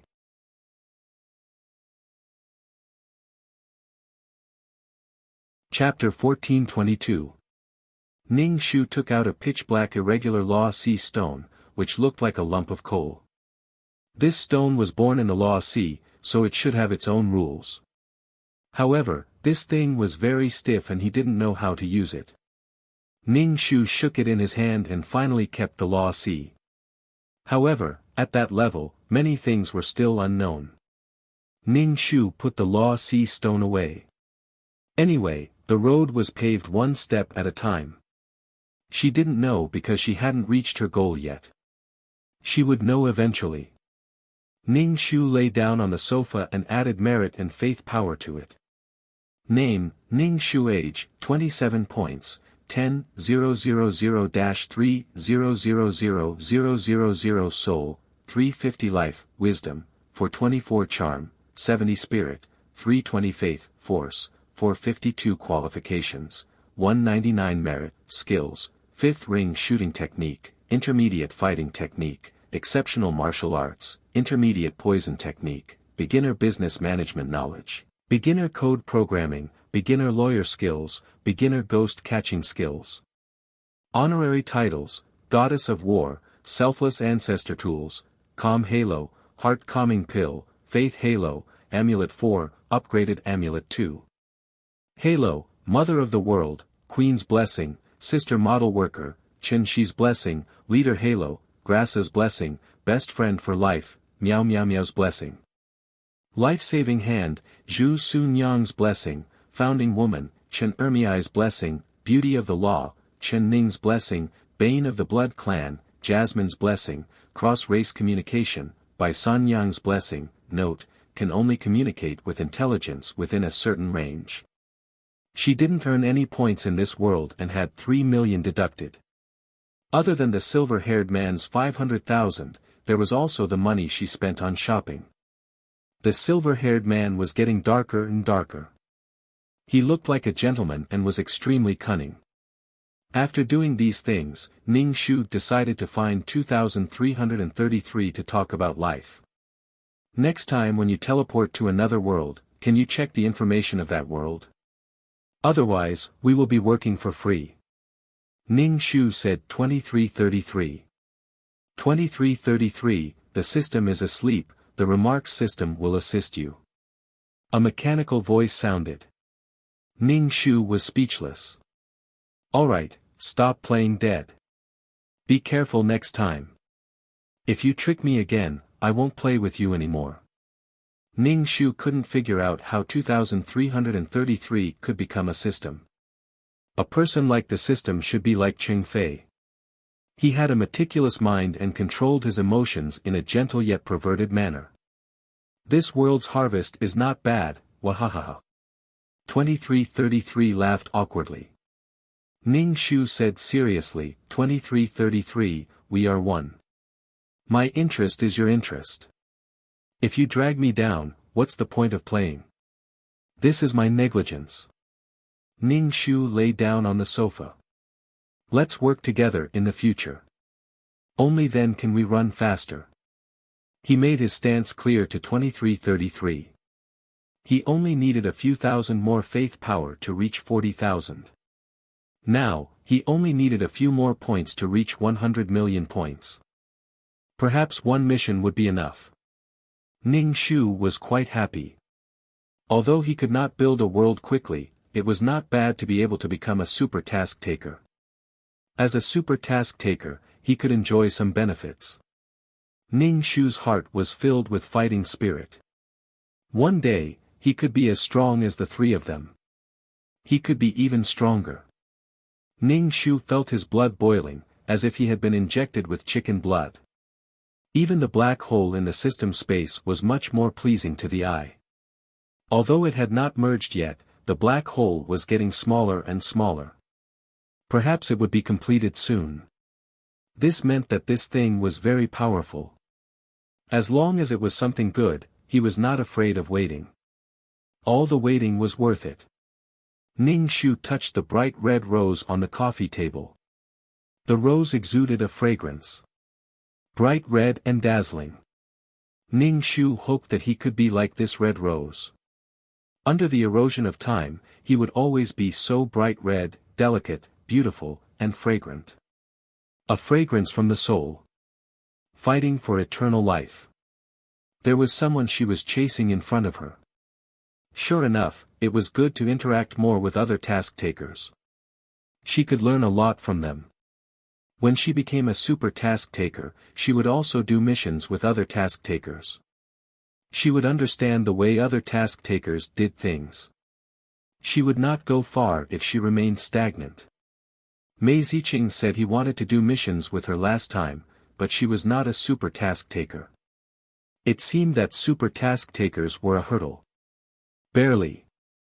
The school doctor said that she had not improved at all. What was he referring to? When she first met him, she was a rookie task taker. When she met him again, he said that she had not improved. Ning Shu rested her chin on her hand. Was she too weak? Forget it. His words were not important. At least now she had the ability to protect herself. It was impossible for her to reach the top in a single step. When she reached the top, she could pat her chest and proudly say, I reached the top step by step. Step by step, she became a strong person. She was not a genius. She could work harder than others. Without a high starting point, she could work harder than others. Ning Shu was lucky that she had become a task taker and could survive. Ning Shu was even thankful for her illness. That kind of torture allowed her to be where she was now. She did not enter the cycle of reincarnation and start a mediocre life. She had the chance to become strong. She was thankful for everything. Ning Shu took out the flowers in the vase and sniffed them. I want to live like this. Beautiful and thorny. I can be beautiful and protect myself. Ning Shu put the roses back in the vase and took out a book from the shelf. It was a cultivation book that she had exchanged for before. She did not know if it was because of her naivety, but Ning Shu always felt that it was not as useful as her ultimate martial arts. The ultimate martial arts had accompanied her to this day. It was also the carrier for her to build her world. In her heart, she still treasured the ultimate martial arts. Although the ultimate martial arts were not as profound as these secret cultivation books. But the truth was simple. But looking at these secret cultivation books could help her understand more. She could understand the essence of other people's thoughts. Sooner or later, these things would become her nourishment. Ning Shu finished reading the book and put it back on the shelf. She said to 2333, "Let's go do missions." 2333 immediately said, "System missions?" Ning Shu was speechless. 2333's brain was filled with nothing but system missions. If he couldn't do anything else well, he would have done the missions in the last world for nothing. 2333, focus on business. Ning Shu couldn't help but say. Please don't be so retarded. Life was already hard enough. Let's not do the system missions first. Ning Shu said. 2333 nodded, I've checked the information of the next world. It's not a collapsing world.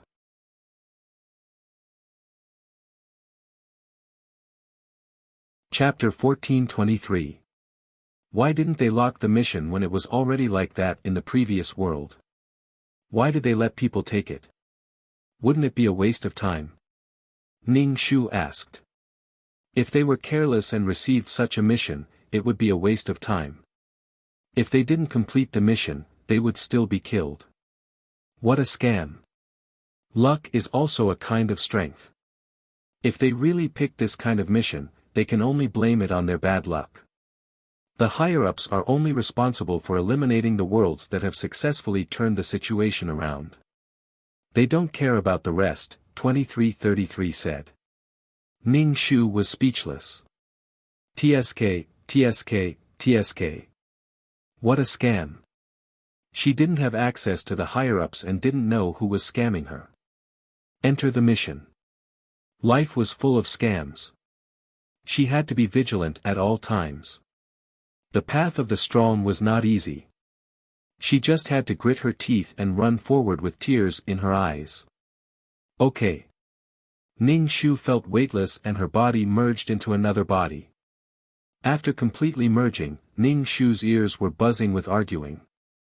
There were also crying sounds. No one shook her shoulders to wake her up. Ning Shu pretended that she didn't wake up. She started to run the ultimate martial arts in her body while accepting the storyline. Well, the storyline of this world was very simple. It could be summarized in one sentence. Sisters turned against each other for a man. They would fight to the death. The original owner was called Ding Xueqing. She was born into a rich family and lived a beautiful life. She had a strong and handsome fiancé. However, she had a half-sister. Ding Ningdi was an illegitimate daughter. Her mother was a celebrity in the entertainment industry. Her lifelong wish was to marry into a rich family. How could she marry into a rich family so easily? Rather than wanting to join a rich family, she wanted to find a sugar daddy. Ding Ningdi's mother found an opportunity to climb into Ding Xueqing's father's bed. Of course, a man wouldn't reject a woman who came to him. He wasn't a man if he rejected her. He gave Ding Ningdi's mother some benefits and Ding Ningdi's mother followed him. Later, she got pregnant. Ding Ningdi's mother thought that since the Ding family didn't have a son, she could use her son to climb up the social ladder. Ding Ningdi's mother was careful and didn't tell anyone about her pregnancy. She planned to give birth to the child secretly. When she was 3 or 4 months pregnant and could do an ultrasound, she found out that it was a daughter. Ding Ningdi's mother and wanted to abort the child. However, the doctor told her. Ding Ningdi's mother. But the doctor told her that she would be infertile for the rest of her life. After all, Ding Ningdi's mother. It was impossible to stay clean in the entertainment industry. Ding Ding's mother's tea. There were producers and producers have sexed. After Ding Ning Dai's mother gave birth to Ding Ning Dai, she carried Ding Ning Dai to the Ding family. However, Ding Ning Dai stayed in the Ding family, while Ding Ning Dai's mother was driven away. A rich family was not a place where an actress could enter. Ding of T Ding Ding S Ding Ding's Ding S be beautiful S Ding Ningdi's mother was quiet and didn't have much of a presence. As an illegitimate daughter, the mistress of the house neglected her. Even if she went out, she wouldn't be able to mingle with the young masters. But not long ago, Ding Ningdi accidentally slept with her sister's fiancé. Something shameful happened between her sister-in-law and her brother-in-law. Anyway, there would be feelings after having sex. What happened next was logical. The two of them were in true love. Anyway, you have to be responsible for my body. Both of them formed a deal in their hearts. I'll give you my body and you have to pamper me. The original Ding Xueqing was furious. Her fiancé was snatched away by an illegitimate daughter. He was snatched away by a pretentious woman who always looked weak and would bully others if they spoke louder. In this way, the hatred grew deeper and deeper. Moreover, she had a strong man to back her up. She had a proud sister and a vicious wife. The man wanted to make up for the pain she had suffered in the past. Her true love was the most pitiful in the world. She had been neglected since she was young. Even the matter of being an illegitimate daughter was someone else's fault. Ding Xueqing couldn't bear to see Ding Ningdi like that. She hated Ding Ningdi and her fiancé. Because her fiancé held Ding Ningdi in the palm of his hand, she was so embarrassed that she couldn't raise her head in front of everyone. In front of her true love, Ding Xueqing tried her best to court death. Even her mother became cannon fodder. She was chased out of the Ding family and was extremely embarrassed. After that, her life was extremely poor. Her vicious reputation spread throughout the upper-class circle. She was disliked everywhere she went. Everywhere she went, people would hear about Ding Ningdi. How lucky she was and how much her husband doted on her. She didn't get anything she wanted. All the good things were piled in front of her. Every day, she would hold her sore waist and wake up. She was infatuated. She was simply the model of true love. Ding Xueqing laughed mockingly at this. She pretended to be weak, pitiful, beautiful, and tearful. It was so pretentious that it was disgusting. Ding Xueqing's wish was, she would never let Ding Ningdi, the little white flower, live a good life. She looked innocent with tears in her eyes and acted like a mistress. She also wanted to be with Bai Hanmo. Regardless of whether Bai Hanmo was dead or alive, she wanted Bai Hanmo to be her man in life and her ghost in death. Ning Shu was speechless. Sometimes, fighting with all ones might not necessarily be because of love. It was because one couldn't take it lying down and had to fight for it. Now, the secret relationship between Ding Ningdi and Bai Hanmo was exposed. Blood rushed to Ding Xueqing's head and she fainted from anger. Ding Ningdi was now kneeling and begging for Ding Xueqing's forgiveness. The one who was crying now was Ding Ningdi. Ning Shu listened to her cries. Even her cries were so pleasant to the ears. Ning Shu opened his eyes. Ding's mom immediately asked Ning Shu anxiously, "Xueqing, how are you?" Ning Shu shook his head. "Mom, I'm much better." There were 3 people in the room. A middle-aged man, Ding Ningdi, who was kneeling on the ground, and Ding's mom, who looked worried and anxious. Ning Shu didn't even look at the middle-aged man, Ding Ningdi. Instead, he looked at Ding Ningdi, who was kneeling on the ground. She was wearing a white dress and didn't have any jewelry on. She looked very shabby. It was as if her family had mistreated her. However, Ding Ningdi's dress was not cheap. Sure enough, she was a little white flower that was fluttering in the wind. "Apologize to your sister," Ding Yen said to Ding Ningdi, who was kneeling on the ground. When Ding Yen spoke, he even winked at Ding Ningdi. Ning Shu saw it but didn't say anything. Women like little white flowers were good at using their looks. They looked pitiful and needed protection, which aroused men's pride and vanity. This kind of woman was loved by men and hated by women. The Ding family was actually divided into 2 factions. One faction was Ding's mom and Ding Xueqing.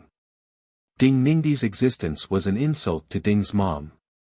Ding's mom would be lying if she said she didn't hate this illegitimate daughter. Ding Xueqing naturally sided with her mother.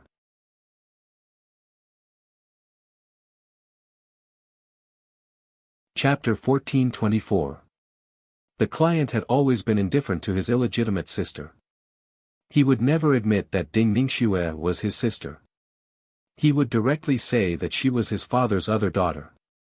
The client blamed Ding Yan for betraying his mother, and the relationship between the father and daughter was not good. The other party was Ding Yan and Ding Ningdi.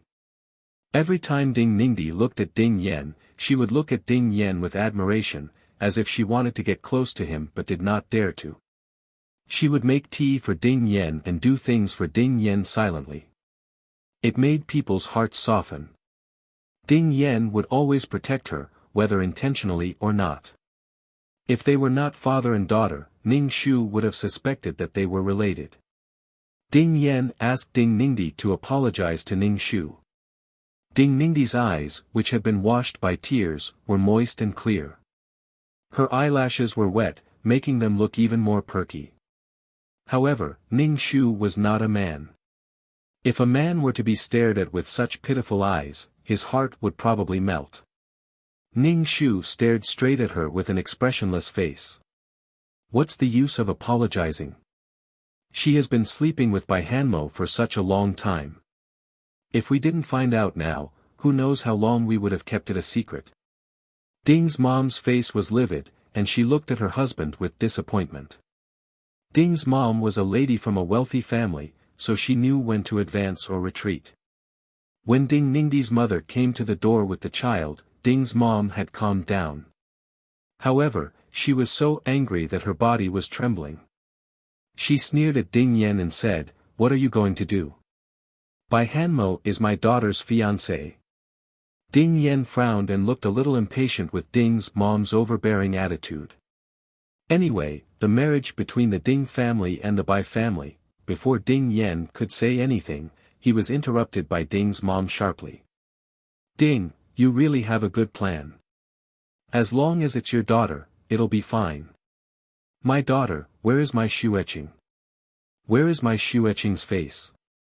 All these years, the relationship between this couple was very indifferent. It could even be described as cold. Ning Shu reached out and grabbed Ding's mom's cold hand. He pulled her to sit down and said calmly, "Mom, don't worry. Worrying won't solve anything." Ding's mom took a deep breath and sat down. Looking at Ding Ningdi, who was kneeling on the ground, her eyes were filled with deep disgust. If she had ignored her in the past, she was now extremely disgusted. Ding Ningdi's body trembled and she looked at Ning Shu with tears in her eyes. "Sister, I'm sorry. I was wrong. I know he's my brother-in-law, but I like him. Without him, I'll die. I know my existence is detestable, but my brother-in-law is the only thing I want to fight for in my life." Ding Ningdi's words were full of sarcasm. She said how pitiful she was and how lowly she was here with nothing. At the same time, she also expressed her position. When she talked about Bai Hanmo, she even called him her brother-in-law. She was deliberately provoking him. She grew up in a rich family. Was she really that pure? Don't forget, Ding Ningdi still had an actress mother. She had always been helping her mother. Ding's mom was so angry that her whole body trembled. Her chest heaved violently. If she had known this would happen, she would have pressed her into the toilet and drowned her. Ning Shu's expression was calm. "You can't live without your brother-in-law." Ning Shu also used the word brother-in-law. He was disgusted by anyone. Ding Ningdi's wet eyelashes trembled. She seemed to be very afraid of Ning Shu. Finally, she nodded firmly. "Yes, sister. Bai Hanmo and I are truly in love. You and Bai Hanmo are only engaged. You're not married. In the face of true love, I have to fight for it." Ding's mom stood up angrily. Ning Shu held Ding's mom's hand. "Mom, don't be angry. Sit down. Ding's mom took a deep breath and sat down again. Ding Ningdi shed tears and looked humble. Sister, please let me and Bai Hanmo be together. Without him, I know. Without him, you'll die. Ning Shu smiled. Then go to hell. Ding Ningdi's expression was a little dull. Ding Yen said unhappily, Shueching, she's your sister. Ning Shu nodded. As long as she dares to die, I'll pay for it with my life. Although the 100 flowers were delicate, they often cried like raindrops on pear blossoms. They looked so weak that it was as if they would die without the protection of a man. But their hearts and minds were strong. Even if others jumped into the river and hung themselves, they would never bear to die. Ding Ningdi lowered her head and cried. I know sister won't forgive me. Ning Shu looked at his exquisite manicure and said, without Bai Hanmo, you'll die. Then go to hell, because I won't let you have him. As long as you dare to die, I'll pay for it with my life. No, let's die together. If we jump off the building hand in hand, we'll definitely die. Even if we don't die, we'll be disabled. Do you dare to die? Do you dare? Ning Shu supported his chin with his hand and looked at Ding Ningdi with his head tilted. Ding Ningdi lowered her head and wept like a pear blossom. Ning Shu really hated this kind of woman who cried so easily. They didn't really want to cry, but their tears were their weapons. Clearly, it was Ding Ningdi and her brother-in-law who had done such shameless and inhumane things. True love couldn't help itself. Now that she was crying, it was as if Ning Shu and Ding's mom were bullying her. Why are you crying? Are you going to die or not? If you don't dare to die, don't say that you can't live anymore. If you want to die, who are you trying to scare? Ning Shu said sarcastically. Ding Yen sighed. Ning Shu said, Shueching, don't be so aggressive. Yes, I was aggressive. I forced her to get together with my fiancé. I forced her to steal my fiancé. I forced her to declare her sovereignty in front of me and say that she won't give up on true love. Ning Shu spread his hands and looked at Ding Yen. Dad, even if a person's heart is biased, your heart is biased to the armpit. Ding Yen saw the hatred in his wife's eyes and couldn't help but say helplessly, your sister has had a hard life since she was young. Ding Yen was definitely speaking for Ding Ningdi. People were biased towards the weak. Besides, Ding Ningdi had been close to Ding Yen since they were young. Hard life. Ning Shu shrugged. I didn't make her an illegitimate daughter. Who was the one who sowed the seeds? Ding Yen was speechless. What's more, I don't have a hard life at all. I wear branded clothes and have a 6-figure pocket money to help my mother. I don't see any hard life at all. Ning Shu kept holding Mrs. Ding's cold hands. Shueching, your sister is a very fragile person. She has always been sensitive and self-abased. You're strong. Dad will definitely find you a better man than Bai Hanmo. Ding Yen didn't want to lose the marriage with the Bai family, but he was biased towards Ding Ningdi. Ning Shu said, oh, so it's my fault that I'm strong. Should I give in to her because she has an inferiority complex?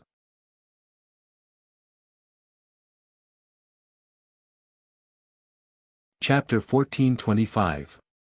If you're strong, you should quit. If you're strong, even if you're hurt a little, it's fine. Because she was an illegitimate daughter, she had low self-esteem and had to be carefully protected. Ding Yen didn't like Ning Shu talking back.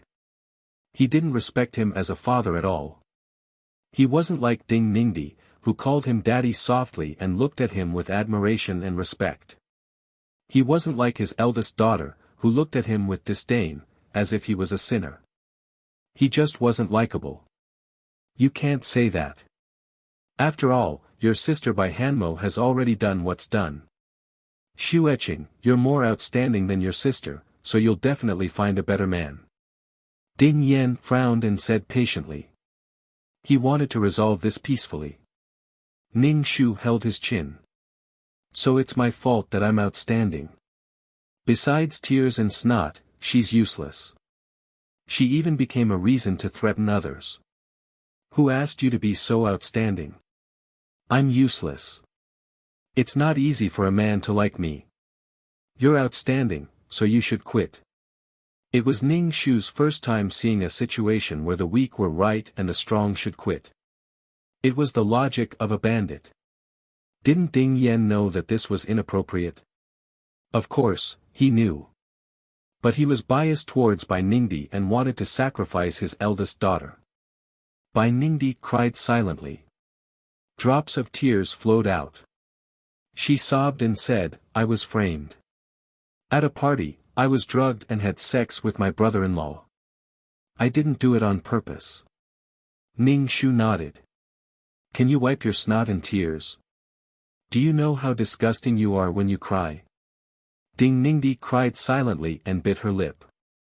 She looked very pitiful. We're solving the problem, not making it more complicated. Don't be so aggressive. Ding Yan said. Ning Shu shrugged. This was a little white flower. As long as she cried beautifully and looked weak, there would naturally be people who would stand up for her. What's there to discuss? Don't you just want Ding Ningdi to replace me and let the Ding family and the Bai family unite by marriage? You've already made up your mind. What's there to discuss? You brought her here purely to disgust me, Ning Shu said coldly. Ding Yan's face darkened. You're both my daughters. There's nothing to be biased about. Since it's already happened, what do you think we should do? Choose the lesser of two evils and choose the greater of two benefits. Ning Shu understood what Ding Yan meant, but the client could not take this lying down. It was an instinct to seek benefits and avoid harm. This was the best plan for the Ding clan. However, the anger in his heart could not be vented. The development of the situation could very well be derailed.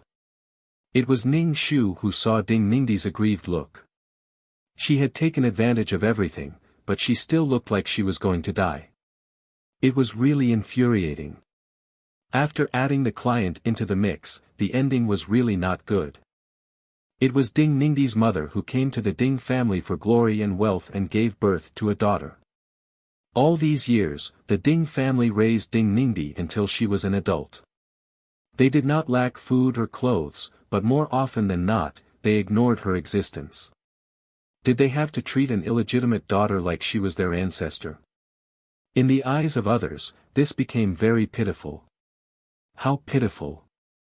She was ignored and never valued. Bai Hanmo felt that all these things were the fault of Ding's mom and the client. It was because of them that Ding Ningdi had suffered so much. In addition, the client and her mother hated Ding Ningdi to the core and scolded Ding Ningdi very harshly. They either hit or scolded her. Every time Bai Hanmo came to save Ding Ningdi, she was in deep trouble. Ning Shu looked at Ding Ningdi. Ding Ningdi had been kneeling on the ground. Her knees hurt a little, so she moved her body. Ning Shu ignored her. Even if you slept with your brother-in-law, you didn't say anything. The two of you slept together secretly. Are you not going to tell everyone? Ding Ningdi was a little speechless. Ding Ningdi's expression was very innocent. Ever since they had that romantic night, Bai Hanmo had been pestering her and threatening her with this matter. Ding Ningdi was against Bai Hanmo. She knew that Bai Hanmo was her sister's fiancé. Even if her heart had fallen, Ding Ningdi did not know Bai Hanmo's thoughts. She could only sneak around. Thinking about this, Ding Ningdi's heart ached again. Don't tell me that you couldn't help it. Ning Shu smiled at Ding Ningdi. Ding Ningdi cried. If sister can't forgive me, then I will leave Bai Hanmo and go abroad. I'll see who dares to leave without my permission. A cold voice sounded from the door. Ning Shu looked at the door. Bai Hanmo was standing there, wearing a custom-made suit. Bai Hanmo had slanted eyebrows that reached his temples. He had a devilish aura about him. His aura was very strong. Wherever he stood, there was a strong feeling that he was the most powerful person in the world. He had the aura of a king. He was tall, handsome, and had a good figure. He was also a financial tycoon. If he stomped his feet, the entire country's economy would shake. Who knew how much money Bai Hanmo's family had? Only with money could one buy things. Only then could one make up for the grievances Ding Ningdi had suffered all these years. When Bai Hanmo saw Ding Ningdi kneeling on the ground, he frowned. He quickly walked over and helped Ding Ningdi up. Ding Ningdi had been kneeling for a long time.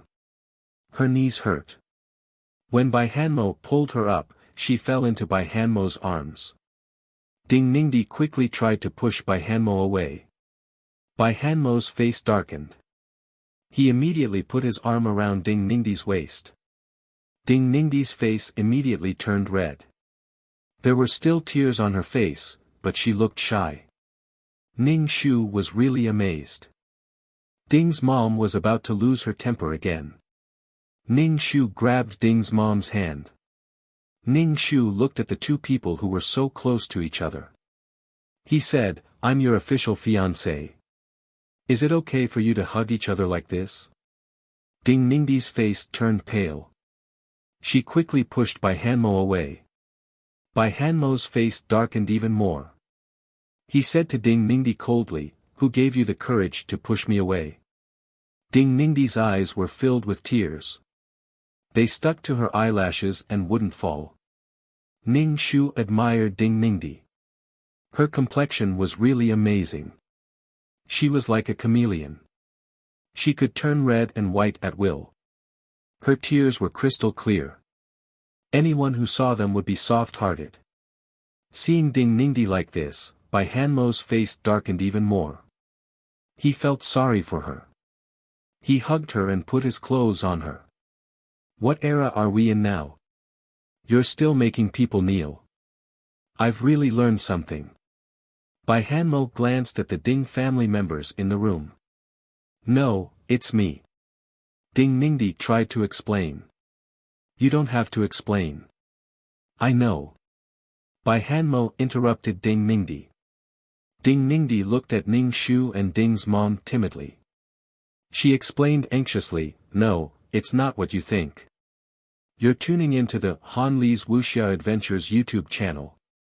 We're so grateful for your support, and don't forget to subscribe to join us on this incredible journey through captivating stories. Your generosity through donations truly makes a world of difference, as it's the primary source of revenue that allows me to expand and enhance this channel for you. Thank you from the bottom of my heart for being a part of this adventure.